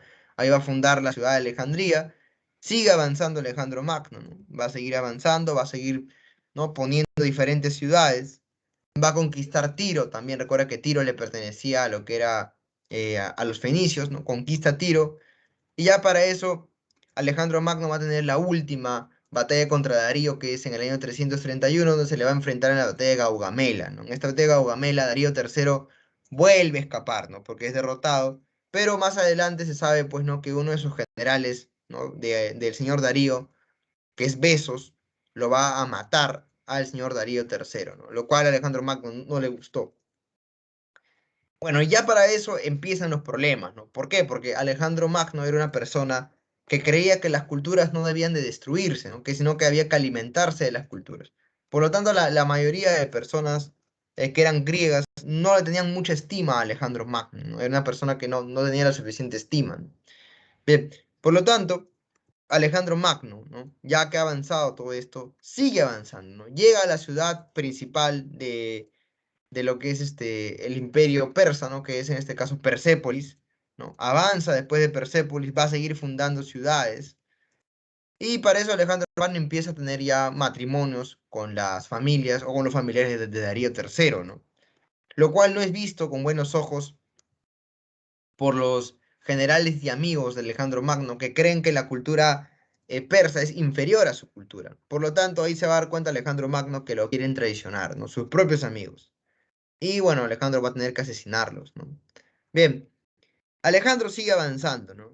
Sigue avanzando Alejandro y va a llegar hasta la India, ¿no? Que es una de las cosas más importantes, ¿no? Alejandro llega hasta la India. Una vez ubicado en la India, Alejandro pues avanza. Y aquí los reyes indios no se dan cuenta pues no que Alejandro es un general que tiene muchas hazañas y mejor es no enfrentarse a él, ¿no? Por ejemplo, el rey indio Ompis, ¿no? Se somete a Alejandro Magno, no quiere luchar contra él, pero por ejemplo el rey Poros se enfrenta a Alejandro Magno, ¿no? En la batalla de Hidaspes, donde Alejandro Magno lo va a derrotar, ¿no? Esta es una batalla importante porque es una batalla donde vamos a ver que el rey Poros va a usar elefantes, usa elefantes, pero las lanzas de la falange macedónica son tan largas, miden cerca a 4 metros, que empezaron a hincar a los elefantes desde lejos, lo cual hizo que los elefantes, en vez de poder, pues, no, atacar hacia adelante, retrocedieran y atacaran al mismo ejército, ¿no? Del señor, pues, Poros, ¿no? Por lo tanto, esta batalla le va a pertenecer al señor Alejandro Magno. Bien. Pero esta batalla fue una cosa brutal, ¿no? Donde estuvieron los elefantes, etcétera. Sin embargo, aquí vemos que el caballo de Alejandro, que es Bucéfalo, va a ser asesinado, ¿no? Como este señor amaba tanto su caballo, le puso a una ciudad Bucéfala en honor de su caballo, ¿no? Bien, entonces Alejandro avanza hasta el río Ganges, ¿no? Que prácticamente ya está entrando hacia la India, pero sus tropas ya están cansadas, ¿no? Ya no quieren continuar, ya no quieren seguir con la invasión, consideran que ya es un exceso Alejandro. Por lo tanto, se amotinan las tropas, ¿no? Lo cual hace que Alejandro Magno tenga que prácticamente, ¿no? Decir que van a regresar. Entonces Alejandro Magno llega hasta ese punto, ¿no? De la India. Obviamente si las tropas no hubiesen estado cansados de él, lo probable es que Alejandro hubiese entrado a la India, ¿no? Sobre todo al imperio, ¿no? De Maurya, que dice ahí, ¿no? El reino de Chandragupta. Hay que recordar que cuando mencionamos en la tercera, creo, semana, vimos, ¿no? El imperio de los Chandraguptas, ¿no? El imperio Maurya, ¿no? En la India. Entonces ahí estaba en su esplendor el imperio Maurya, ¿no? Se iba a enfrentar a Alejandro Magno. ¿Qué hubiese pasado ahí? No lo sabemos. ¿Qué hubiese pasado si Alejandro Magno ganaba esta guerra? ¿Hubiese ido hacia la China? ¿Y qué hubiese pasado si Alejandro Magno llegaba a la China? ¿No? Preguntas que nunca van a tener respuesta, ¿no? Como profesor, ¿por qué Hitler no fue aceptado en la escuela de arte? ¿Hubiese hecho todo lo que hizo? ¿Quién sabe? De repente apareció otro loco y lo hacía, ¿no? Pero te das cuenta, ¿no? Alejandro Magno a los 28, 29 años ya había conquistado prácticamente todo Asia y toda Europa. Profe, ¿usted a los 28 años qué ha hecho? Me he comprado mi cama, creo que eso es lo máximo de las conquistas que he hecho, ¿no? Me he comprado mi Play 4, ¿no? Más no he podido conquistar. Pero Alejandro Magno era un genio, ¿no? Era una persona que sabía cómo plantear una estrategia, sabía cómo conquistar, sabía cómo llegar. Pero, como todo gran emperador, es difícil dominar todo un imperio, ¿no? Es vasto, es grande. Recuerda que ahí no hay teléfono, ahí no hay televisión, no hay cómo saber qué está pasando al otro lado de tu imperio. Bueno, y como ya les había mencionado, ¿no? Alejandro Magno era una persona que tenía mucho afecto a las demás culturas, quería conocerlas. Por lo tanto, aquí Alejandro Magno no piensa establecer la capital de su imperio. ¿Dónde? En Grecia. ¿Dónde instala Alejandro Magno la capital? En en el centro de lo que es el imperio persa, ¿no? Me estoy refiriendo a Babilonia. Entonces, esto no es visto con buenos ojos por los griegos, que consideran que Alejandro Magno se está mezclando con una cultura inferior y que está faltando el respeto a la cultura griega, ¿no? Por lo tanto, esto va a hacer, lamentablemente, que surjan problemas. Y ya cuando Alejandro Magno regresa y está pensando fundar otro ejército para partir hacia la India y luego partir hacia China, es que ya empiezan los problemas, ¿no? Empiezan los problemas. Y aquí Alejandro Magno, según los historiadores, ¿no? Dicen que asesinó a uno de sus amigos, que no pudo, ¿no? Hefestión era su mejor amigo de Alejandro, ¿no? Cayó enfermo y el médico no pudo curar a Hefestión y Alejandro Magno, pues, lo mató al médico, ¿no? Quedó triste Alejandro, ¿no? Hay que recordar que para eso, ¿no? Una cosa simple, ¿no? Alejandro Magno no era, heterosexual, ¿no? Era bisexual. Tenía relaciones con hombres y también relaciones con mujeres, ¿no? En este caso, Hefestión, dicen muchos, pues, ¿no? Que era la pareja de Alejandro Magno y cuando murió, pues, se sintió extremadamente triste, ¿no? Por lo tanto, aquí Alejandro Magno regresa a Babilonia, está pensando ya, después de haber superado la muerte de su mejor amigo, piensa en invadir lo que queda, ¿no? Piensa seguir avanzando hacia la India, ¿no? Y ver qué hay más allá de la India, porque le habían llegado noticias que había más cosas detrás de la India. Pero, lamentablemente, a los 32 años le dio una fiebre que le duró 10 días y en el año 323 antes de Cristo, lamentablemente sucede la muerte de Alejandro Magno. Bien. Y con eso, pues, no llega al fin lo que es el avance de Alejandro Magno, pero ahí no acaba, ¿no? ¿Qué sucede ahí? Empieza la guerra de los diadocos, ¿no? Me lo han puesto ahí. Guerra de los diadocos. Es la guerra entre los generales de Alejandro Magno, que en verdad muchos dicen que Alejandro Magno no le dejó el gobierno a sus generales, ¿no? Sino se lo dejó a un amigo muy cercano, pero el amigo lo mataron. Y empieza una guerra de los diadocos. Al final se van a separar en tres reinos, ¿no? En este caso, Macedonia va a quedar para Antígono, Persia queda para Seleuco y no Ptolomeo se va a quedar con Egipto, ¿no? Lo cual va a dar paso a la dinastía ptolomeica, que luego va a tener a su última gobernadora, la señora, ¿no? Cleopatra, ¿no? Bien, entonces ahí queda, ¿no? Ese es el fin de lo que es el avance gigante que tuvo Alejandro Magno, que es enorme. Y bueno, lamentablemente no pudo seguir continuando por traición propia de sus propios hombres, que no entendían la mente de Alejandro Magno, ¿no? Alejandro Magno no era una persona que quería, pues, en cierta medida, gobernar, ¿no? Lo que quería Alejandro Magno era conocer. Él quería avanzar, quería ver qué había más allá del confín de la tierra, ¿no? Él quería llegar hacia lo imposible. Pero, lamentablemente, no se da. Entonces ahí le voy a poner una cronología de los hechos de la vida de Alejandro Magno, para que estén enterados qué pasó, qué hizo, quién mató, cómo conquistó, etc.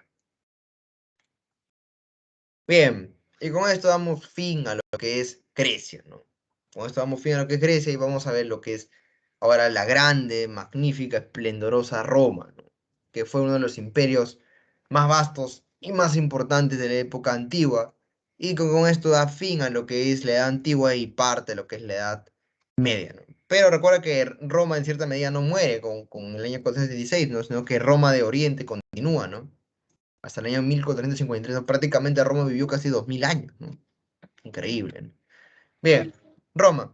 ¿Cuál es la periodización de Roma? Tiene tres periodos, ¿no? La monarquía, la república y el imperio, ¿no? Ya todo el mundo sabe que la época de la monarquía está basada en parte en una leyenda, ¿no? Donde está, pues, ¿no? Las dos dinastías, que son los latinos y los etruscos, ¿no? Que se puede decir, hay una leyenda, no sé si han leído la Eneida, ¿no? La Eneida que habla de Eneas, que lleva la espada que le habían dado en Troya, y que prácticamente el origen de Roma viene de Troya, ¿no? Por ahí va la idea, ¿no? Pero bueno, es un cuento más que todo. Pero así empieza ¿no? Lo que es la expansión de la Roma monárquica, ¿no? La Roma monárquica va a estar prácticamente ubicada en lo que es la zona continental, ¿no? De Italia. Hay que recordar que Italia está dividida en tres zonas.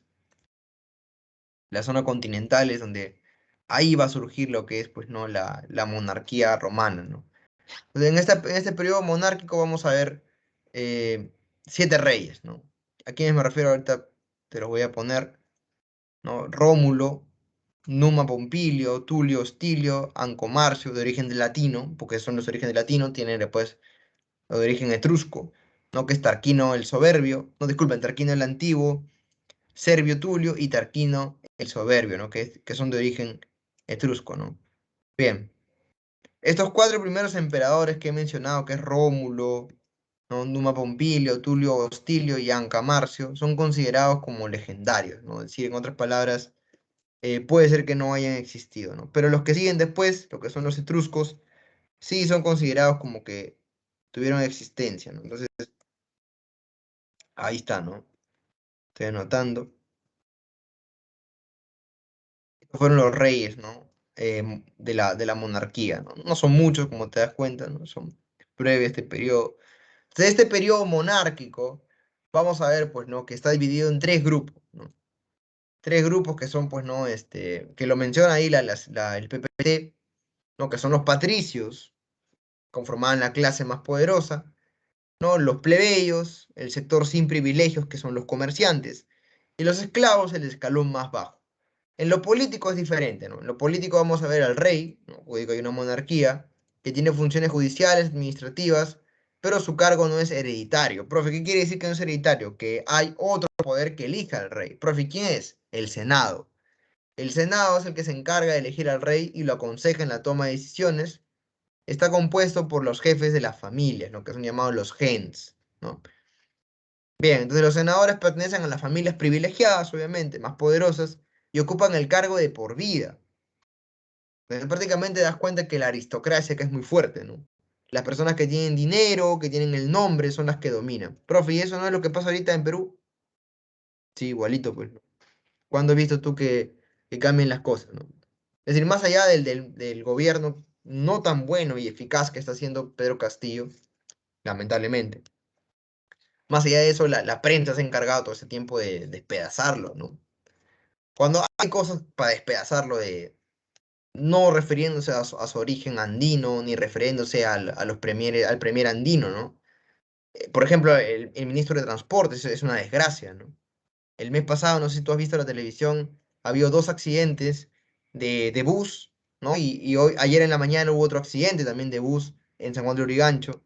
Entonces, la pregunta es, si hay tantos accidentes, ¿no es culpa también de que el Ministerio de Transportes no tiene una buena fiscalización? Bueno, no, en fin. Bien, por ahí pone, ¿no? Arriba el liberalismo, ¿no? El liberalismo, chévere, ¿ah? En otros países, muy bien.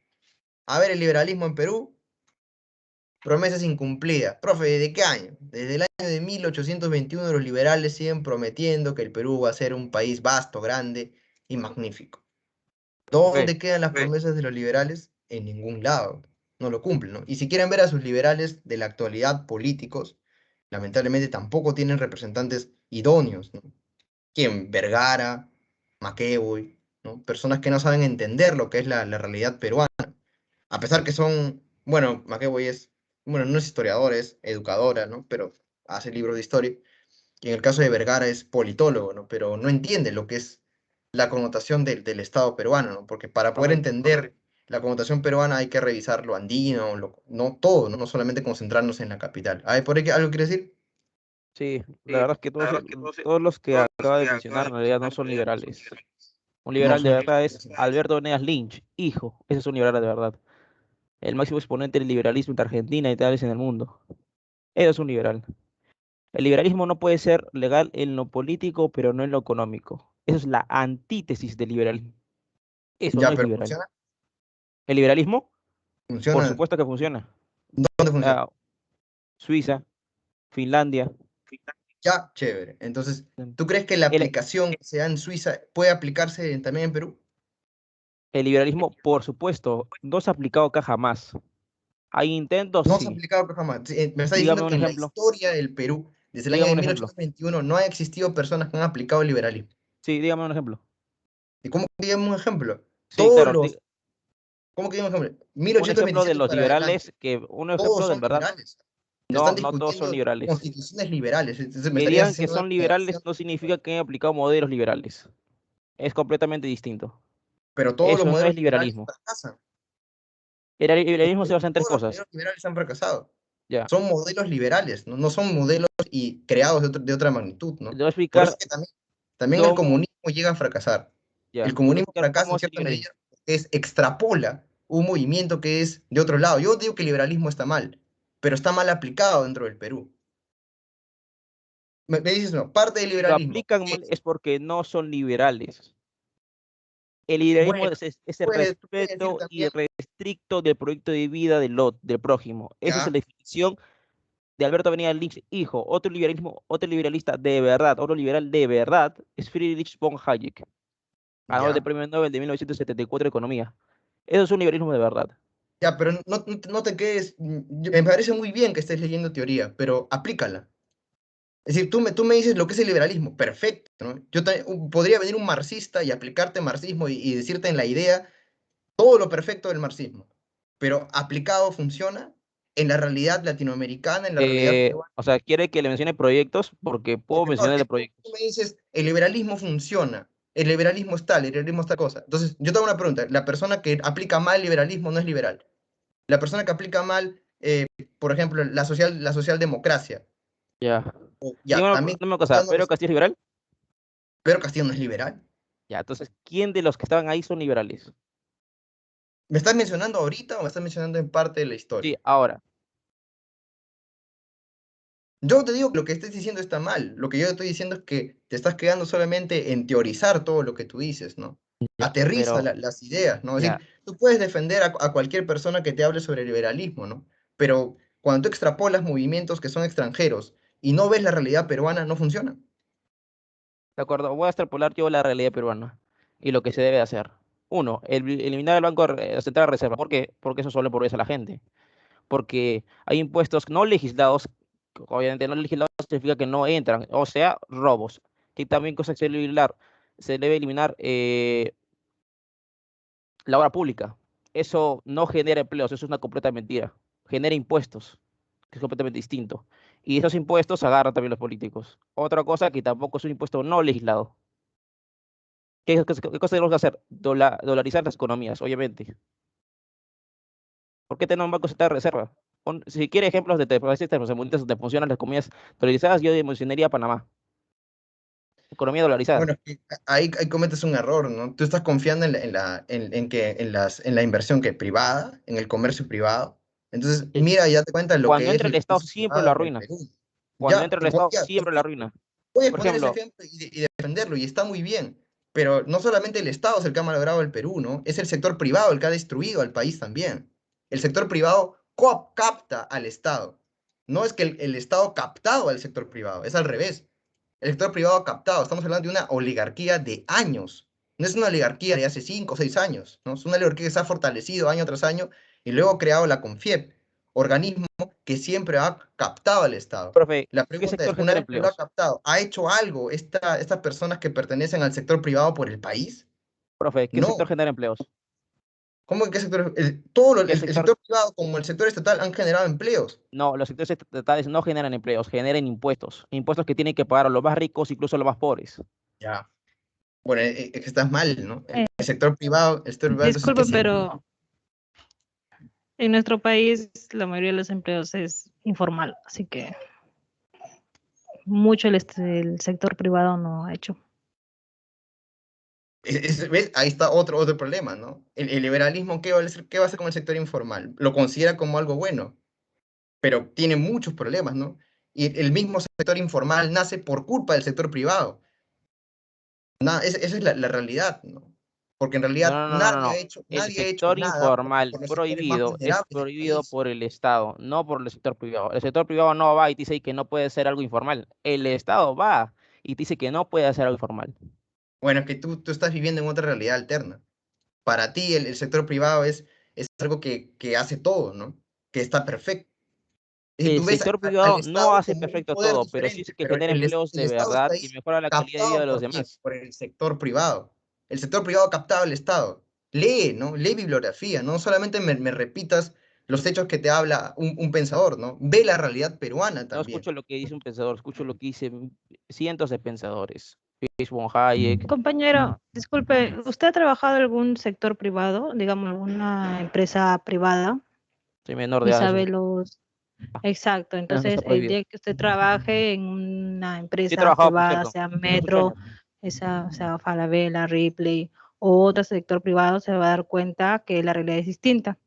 Un ejemplo, yo trabajo actualmente en una empresa el cual nos ha cambiado el régimen del contrato, que era antes con un básico y ahora estamos con comisiones nada más, ¿me entiendes? Y es diferente la realidad que se maneja. Bueno, Hay cosas que son hay que dejarlo ahí, sometidas. ¿no? Ya cuando hagamos siglo XIX, siglo XX, puedes Pero me explayarte. gustaría defenderlo en ¿No? la hora de descanso, si se puede.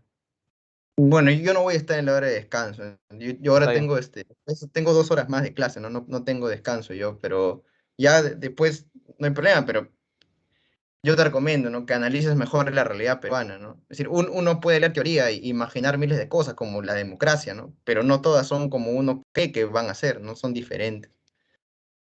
Bueno, continuemos, ¿no? Como les estaba diciendo, ¿no? El Senado tiene un poder grande, ¿no? Capta a los reyes, ¿no? Entonces, al rey, disculpen. Este poder del Senado va a perdurar, porque cuando esté acabándose el periodo ya monárquico, el Senado prácticamente va a desplazar a los reyes, ¿no? No los cree aptos para gobernar, por lo tanto se instaura una república, ¿no? Entonces, el último rey de Roma va a ser Tarquino el Soberbio, ¿no? Que emprende una serie de campañas militares y por lo tanto fracasan en las campañas militares, va a ser muy impopular y esta es la forma en que el Senado lo va a desplazar, ¿no?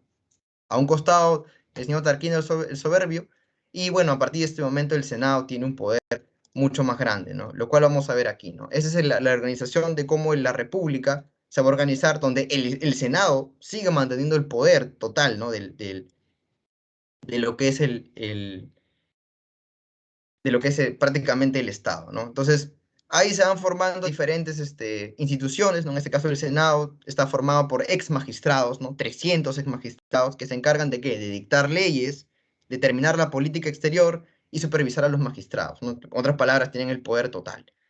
Las magistraturas, ¿no? Son los que se encargan de administrar el Estado. Tienen algunos atributos, pero son renovados periódicamente, ¿no? Son renovados periódicamente. Bien, ¿mediante qué se renuevan estos señores? Mediante los comicios. Los comicios que son asambleas populares, ¿no? Se reúnen los ciudadanos, aceptan o rechazan leyes y eligen a los magistrados por un periodo de años. Bien, ¿qué son las magistraturas? Las magistraturas son varias, ¿no? Como menciona ahí, son los cargos públicos que sucedieron en la época de la República.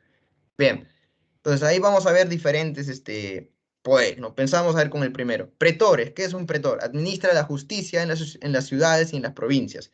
Entonces, en otras palabras, el pretor, ¿qué sería? El que se encarga del poder judicial, ¿no? El tribuno eran representantes de la plebe, tenían derecho al veto y promovían leyes. Bien, los ediles, ¿no? Lo edil sería prácticamente en la actualidad como si fueran los alcaldes, ¿no? Mantenían el orden, la salubridad, el abastecimiento de la ciudad también, ¿no? Prácticamente lo que debería hacer Muñoz, pero no hace, ¿no? Por eso que el San Juan de Lurigancho sigue como está. Cuestores, supervisan las finanzas del Estado. En otras palabras, se puede decir como un contador, ¿no? Y el censor, ¿no? Como dice el nombre, de censor, ¿no? ¿no? Censaban al pueblo y supervisaban a los aspirantes a los cargos públicos para ver si eran idóneos para poder gobernar, ¿no? Obviamente que si te das cuenta, en este cargo de censor, si alguien aceitaba, podía entrar a otra persona, ¿no? Bien, y por último, ¿no? Está el cargo de cónsul, ¿no? ¿Qué hace el cónsul? Eran dos, ¿no? Aquí dice, más adelante va a haber un cónsul patricio y un cónsul plebeyo, ostentaban la magistratura principal y presidían el Senado y comandaban al ejército. De este puesto, ¿no? De lo que es el cónsul, más adelante van a empezar los problemas dentro de lo que es la República Romana. Bien, entonces, lo que estamos viendo aquí, que es la parte de derecho, es cuando ya ¿no? dos clases importantes de lo que es Roma, ¿no? Como es tanto el plebeyo como es el patricio, ¿no? Van a empezar a tener discusiones, problemas, ¿no? Entonces, ¿por qué? Porque el patricio es el que tiene el derecho, ¿no? Las familias que son llamadas las gens, por tener el apellido, tienen derechos dentro de Roma, pero los plebeyos no. Entonces, hay que recordar que los plebeyos tampoco eran personas pobres, ¿no? Los plebeyos eran personas que tenían, ¿qué cosa? Dinero, ¿no? Manejaban el comercio. Entonces, aquí, ley de las 12 tablas, ¿no? Va a haber igualdad jurídica. Todos van a ser juzgados de igual manera. Siguen avanzando, ¿no? Ley canuleya, ¿no? Matrimonio entre clases. La pregunta es, profesor, ¿pero para qué un patricio quisiera casarse con un plebeyo? Simple. Lo que sucede es que, como te dije, ¿no? El plebeyo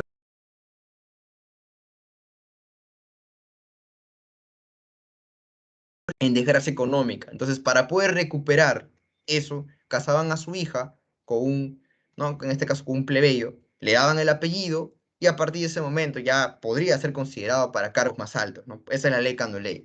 La ley Licinius Sextius, acceso de plebeyos al consulado, ¿no? Como mencioné ahí, ¿no? Hay un cónsul que va a ser patricio, un cónsul que va a ser plebeyo, y la ley Ogulnia es el acceso del plebeyo al sacerdocio. Entonces, como te das cuenta, el plebeyo va a ir con el tiempo ganando, ganando y ganando más, ¿no? Va a seguir avanzando.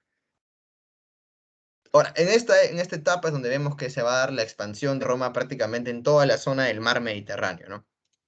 La primera expansión romana es la conquista de la península, ¿no? Que va del siglo V, ¿no? El siglo IV a.C., ¿no? Unifica a los pueblos que están arriba, en el norte y en el centro, y derrotan a parte de la Magna Grecia, ¿no? La Magna Grecia es esta zona de aquí, ¿no? Donde están las dos Sicilias. Bien, ahora, el dominio más importante que va a tener aquí Roma es cuando va a pelear contra quién, contra Cartago. Ahora, ¿por qué es importante esto? Es tan importante por el caso de que Cartago era el único o la única civilización en esa época que prácticamente le estaba haciendo el pare a quien, a Roma, ¿no? ¿Por qué? Porque Cartago dominaba en cierta medida el comercio que estamos viendo en el Mediterráneo, ¿no? Donde ves Cartago, domina toda esta zona del Mediterráneo, ¿no? Cartago que había sido la divulgación de quién, de la cultura fenicia, ¿no? Que ya sabemos que, pues, ¿no? que había dominado hace tiempo. Bien, entonces, la guerra empezó, ¿no? Obviamente, con una derrota de los cartagineses. Hay que recordar que la primera guerra de Cartago la pierden, ¿no? Lo van a perder los cartagineses. Pero vamos a ver una segunda guerra, ¿no? La Segunda Guerra Púnica es la segunda guerra más importante, donde vamos a ver el papel de este general cartaginense que es Aníbal Barca, ¿no? Considerado como uno de los mejores estrategas militares de la historia. ¿Por qué se le considera de esta forma? ¿Por qué? Porque el señor Aníbal se da cuenta que en el mar es muy complicado vencer a Roma. Por lo tanto, ¿qué hace Aníbal? Lleva la guerra ¿hacia dónde? Hacia la zona, pues, ¿no? De la misma Italia, ¿no?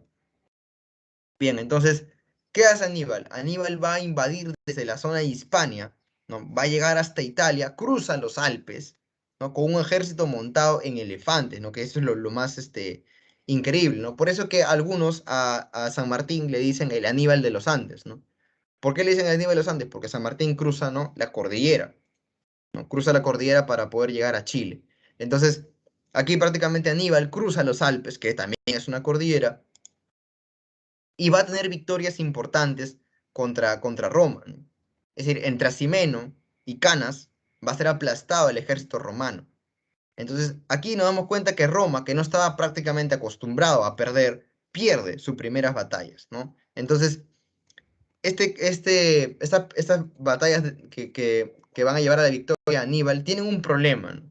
¿Por qué? Porque Aníbal va a sitiar Roma por 16 años, que es un tiempo muy prolongado para sitiar una ciudad, ¿no? Ahora, ¿cuál era el problema?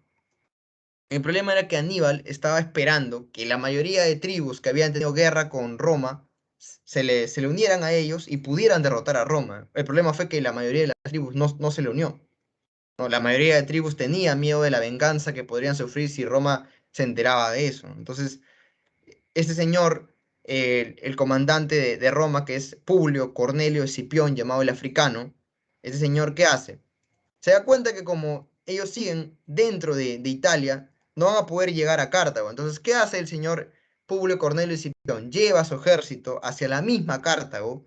Por lo tanto, aquí Aníbal no va a poder llegar a tiempo para proteger lo que es Cartago. Entonces, Aníbal demora en llegar, ¿no? Entonces se da la batalla de Sama en el año 202 a.C. y en esta guerra pues pierde, ¿no? Cartago. Entonces, profe, ¿y ahí queda Cartago? No queda Cartago, ¿no? Nos damos cuenta después que Cartago vuelve otra vez ¿no? A pesar que había sido demolida, vuelve otra vez a crearse, ¿no? Y en esto pues, ¿no? Ya otra vez Publio Cornelio Escipión, ¿no? Que es el nieto, ¿no? Del Escipión que vimos al inicio, no se da cuenta, pues, ¿no? Que Cartago siempre va a ser un problema, así que va y junta otra vez a su ejército y una tercera guerra púnica vuelve a despedazar Cartago. Despedaza por completo Cartago. Una vez despedazado Cartago, ¿no? El control de toda esta zona del mar occidental le va a pertenecer a quién? Le va a pertenecer a Roma, ¿no? Le va a pertenecer a Roma. Y a partir de ese momento Roma, pues, ¿no? va a usar esta palabra, ¿no? Que se llama Mare Nostrum, que significa nuestro mar, ¿no? Nuestro mar. Bien, Ahí les voy a poner una pequeña, una pequeña imagen de la expansión romana, sobre todo lo de las guerras púnicas, ¿no? A ver un ratito. Creo que ya mi computadora está para cambiarla, ¿no? Está medio lenta, ¿no? Ahí está la imagen de lo que son las guerras púnicas, un poquito mejor explicado. Bien. Entonces, toda esta expansión, todos estos problemas que estamos viendo, obviamente le van a traer consecuencias, ¿no? Si nos estamos dando cuenta aquí, prácticamente Roma se está expandiendo a niveles pues inimaginables, ¿no? A niveles grandes. Por lo tanto, aquí Roma obviamente le va a traer problemas que empieza a tener pues, ¿no? Este dominio tan grande, ¿no? ¿Por qué? Porque estamos hablando ya de una expansión prácticamente que llega casi a 3 continentes. Entonces, obviamente que va a empezar aquí un problema, ya había un problema de luchas sociales entre lo que es, ¿no? Patricios y plebeyos, pero este problema se va a acrecentar, ¿no? Con el tiempo. ¿Por qué? Aquí vamos a ver lo que es a los hermanos Graco, ¿no? Los hermanos Graco que están defendiendo a los plebeyos, que se dan cuenta, pues, ¿no? Que aquí prácticamente los mismos aristócratas son los que se han enriquecido con estas victorias que tienen los romanos.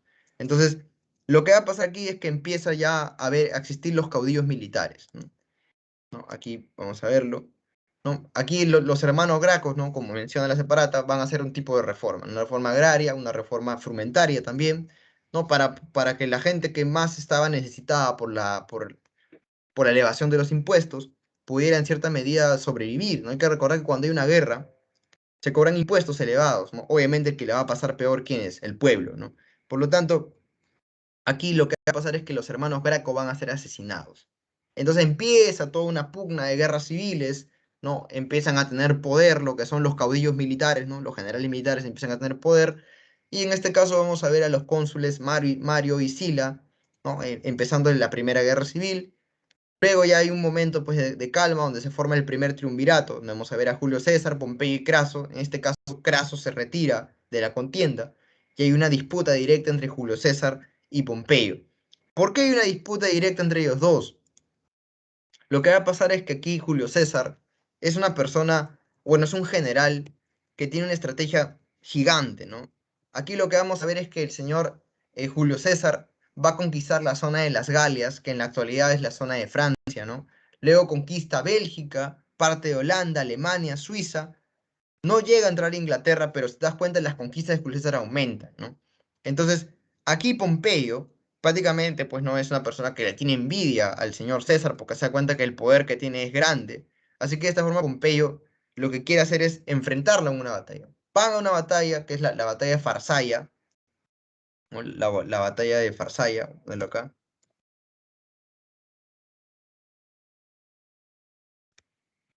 Batalla de Farsalla que se va a dar, pues, ¿no? Entre el señor Pompeyo y el señor Julio César. Y aquí, pues, ¿no? Pompeyo huye a Egipto, donde va a ser asesinado, ¿no? Y aquí vamos a ver también que el mismo César va a pelear en Egipto, ¿no? Va a destronar a Ptolomeo, va a restaurar en el trono a Cleopatra, ¿no? Con quien tiene un hijo.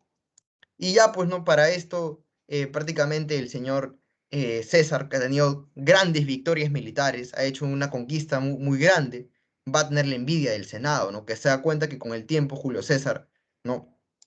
Dentro de este triunvirato es el que más sobresale.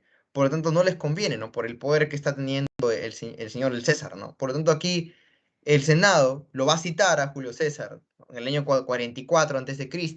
y va a ser salvajemente apuñalado por los senadores, pero también apuñalado por alguien que él consideraba su amigo, ¿no? Que es el señor Marco Bruto, ¿no? Hay que recordar que cuando ustedes lean la Divina Comedia, hay un círculo, ¿no? Que es el último círculo, el noveno, creo, que es llamado el círculo de la traición, ¿no? Y en ese círculo está, pues, la gente que ha traicionado a sus amigos, ¿no? En ese círculo está Judas, pero también está el nombre de Marco Bruto, ¿no? Marco Bruto es la persona que traicionó a Julio César. Bien, entonces con esto vemos el fin de la Segunda Guerra Civil y entramos a lo que es el segundo triunvirato, ¿no? Aquí Octavio, Marco Antonio y Lépido. ¿Quién se retira de ese triunvirato? Lépido. ¿Quiénes se enfrentan aquí? El señor Marco Antonio y el señor Octavio, ¿no? Y hay que recordar que Marco Antonio se va a aliar con Cleopatra, ¿no? Se va a aliar con Cleopatra pero al final no va a poder derrotarlo, ¿no? Y en la batalla de Accio, en el año 31 a.C., Octavio derrota a Marco Antonio y a Cleopatra y da fin a la dinastía de los faraones, pero también derrota a este señor y al final, pues no, el señor eh, Octavio va a tener el poder total. Es una persona ya que ha logrado un poder grande y cuando el señor Octavio regresa en el año 28 a.C., el Senado le va a dar dos poderes importantes, ¿no? Primero va a darle el poder de princeps, ¿no? En el año 28 el poder de princeps, que significa primero entre los senadores, y el poder de imperator, ¿no? Que es general victorioso. Con esto concentra todo el poder del Estado, ¿no? En el año 27 a.C., el señor Octavio se le otorga el título de Augusto, que es la traducción al latín es reverenciado, ¿no? Que solamente se lo daban para los dioses. Y a partir de ese momento ya vemos, pues, ¿no? Que el señor Octavio concentra prácticamente todo el poder, ¿no? Prácticamente todo el poder del Estado, ¿no? Entonces ahí voy a anotar los poderes que le dieron al señor, ¿no? Al señor Octavio, que va a cambiar su nombre a Augusto, y después el señor Augusto va a cambiar su nombre, que se va a llamar, pues, ¿no? Ya sabemos, el César Augusto, ¿no? Hay que recordar que, bueno, no lo he mencionado, ¿no? En el caso de Julio César, que mencionamos todas sus conquistas y obras, más adelante se le va a poner el nombre, ¿no? El nombre de Julio César a uno de los meses, ¿no? Julio se llama por Julio César, ¿ah? Así, tenlo presente, ¿no? Bien, y la mayoría de emperadores se llaman a sí mismos Césares, no se llaman emperadores en sí, ¿no? Por eso que se llama César Augusto, ¿no? Y la mayoría de emperadores se llaman así, ¿no? César, César, César, ¿no? Y ya sabes que también de ahí sale el saludo, ¿no? Que van a usar después, ¿no? Que va a usar Hitler, ¿no? El saludo que se le hacía a los romanos, ¿no? De esta forma, ¿no? No lo hagas, ¿no? Está mal, ¿no? Bueno, en fin, vemos aquí, ¿no? Que el señor César Augusto va a ser el primer emperador, ¿no? Va a mantener las instituciones republicanas subordinadas a su autoridad, va a tener el apoyo de la plebe también, y va a neutralizar el ejército, ¿no? Que era algo necesario, ¿no? Recuerda que el ejército estaba teniendo demasiado poder, ¿no? Por eso que hay caudillos militares. Bien, entonces, no vamos a explayarnos a hablar de todas las dinastías, porque no nunca terminaríamos de hablar, pero les voy a pasar una imagen también que considero importante, deben saber, de todas las dinastías que vamos a ver aquí en Roma, ¿no? Que son una cantidad, pues, grande. Bien, ahí está la imagen de lo que son las dinastías romanas, ¿no? Hay dos partes, ¿no? El Alto Imperio, que es el siglo de Augusto, ¿no? Y el Bajo Imperio, que es el periodo de inestabilidad económica. Ahora, ¿cuándo es que empieza ya el periodo de inestabilidad y se va al diablo lo que es Roma? Es cuando pase el periodo de la dinastía antonina, ¿no? Que es considerada los 5 mejores emperadores, ¿no? En este caso, el último emperador bueno, se puede decir que es el filósofo emperador, que es Marco Aurelio, que tiene un hijo que es Cómodo, que ya sabemos que Cómodo lleva la desgracia a Roma. Por lo tanto, empieza la dinastía de los Severos y ahí es donde empiezan ya los problemas de Roma, ¿no? Entonces ahí están mencionando, ¿no? La separata de la Prea, los mejores emperadores, ¿no? En este caso, eh, ya pasamos a lo que es la última parte, ¿no? Lo que es el Bajo Imperio de Roma, ¿no? Llamada primera la crisis del siglo III, ¿no? Con la muerte de Alejandro Severo, a mano de sus propias tropas en el año 235, empiezan ya los problemas, ¿no? La militarización del Estado, en otras palabras, el Senado, que tiene parte en las decisiones del Estado como si fuera un poder legislativo, es separado, ¿no? El Senado y las magistraturas pierden importancia. Ahora, ¿quién se dedica solamente a gobernar? El ejército. Problema, obviamente un problema muy grande, ¿no? Hay anarquía política, sí, empieza un periodo de caudillismo militar, vamos a ver 26 emperadores que se van pasando de uno en otro, ¿no? Prácticamente parecía la anarquía militar que vamos a ver aquí en Perú, ¿no?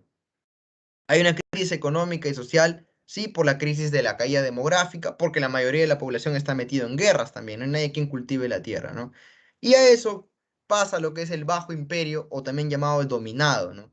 Que es la zona donde ya empieza a gobernar, pues, los últimos emperadores, en este caso Diocleciano, ¿no? Es el que empieza la crisis, ¿no? De la última fase del imperio, y ya vemos que en el año 312 va a gobernar un emperador que es muy conocido, ¿no? Que es el señor Constantino I, ¿no? Ahora tú me preguntas, profe, ¿y por qué Constantino es tan conocido? Constantino es conocido porque va a dar dos concilios que es importante, ¿no? El concilio de Milán y el concilio de Nicea, ¿no? El concilio de Milán es donde se va a poner a la religión católica, ¿no? Para que tenga pues derecho de ejercer su religión, ¿no?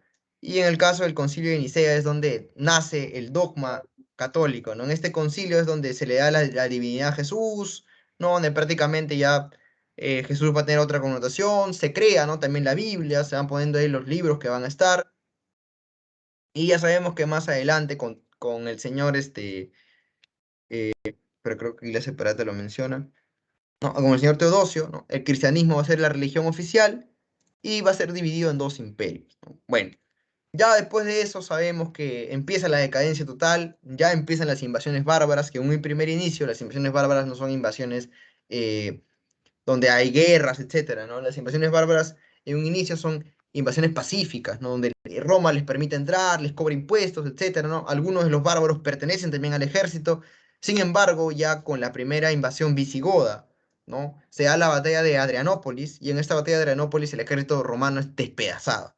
Por lo tanto, aquí ya Rómulo Augustulo no puede detener las invasiones bárbaras que se van dando, ¿no? Entonces, la parte occidental del imperio entra en un rápido proceso de decadencia, ¿no? Que es la parte que fue dividida, y ya sabemos que en el año 476 la tribu germánica de los érulos, liderada por Odoacro, derroca al emperador Rómulo Augustulo y pone fin al imperio romano de Occidente. Ya sabemos que más adelante también aquí Odoacro va a ser desplazado por los ostrogodos, ¿no? Bien, entonces con eso, chicos, chicas, llegamos al fin de lo que es la clase del imperio romano, ¿no? Más bien disculpen que es mi responsabilidad, ¿no? Si hay que discutir un tema, hay que discutirlo cuando son las clases, ¿no? No cuando estamos aquí, ¿no? Así que he tenido que avanzar un poco rápido, ¿no? De lo que estamos bien en el orden para responder las preguntas, ¿no? Así que asumo yo la responsabilidad, ¿no? Si tienen alguna queja, háganla, ¿no? Yo he estado mal, no debí haber respondido, quizás de manera breve, o haber cortado de una vez la conversación, ¿no? Porque no es justo para los demás que de repente escuchen cosas que ni siquiera les interesen, ¿no? Aunque la política es importante, ¿no? Pero no, asumo la responsabilidad y bueno, voy a pasarles las respuestas. A ver, vamos con la pregunta número 1. La pregunta número 1, la respuesta es la letra C. A ver, 1C. Vamos con la 2, también es la C. Hasta la 3 es la C. 2C, 3C. 4D y 5B.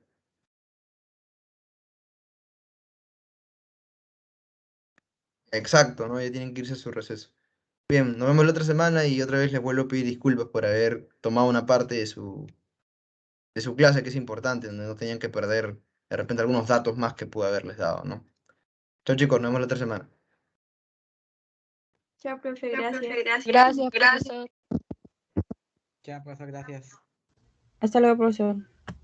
Luego, profe. Ya sea.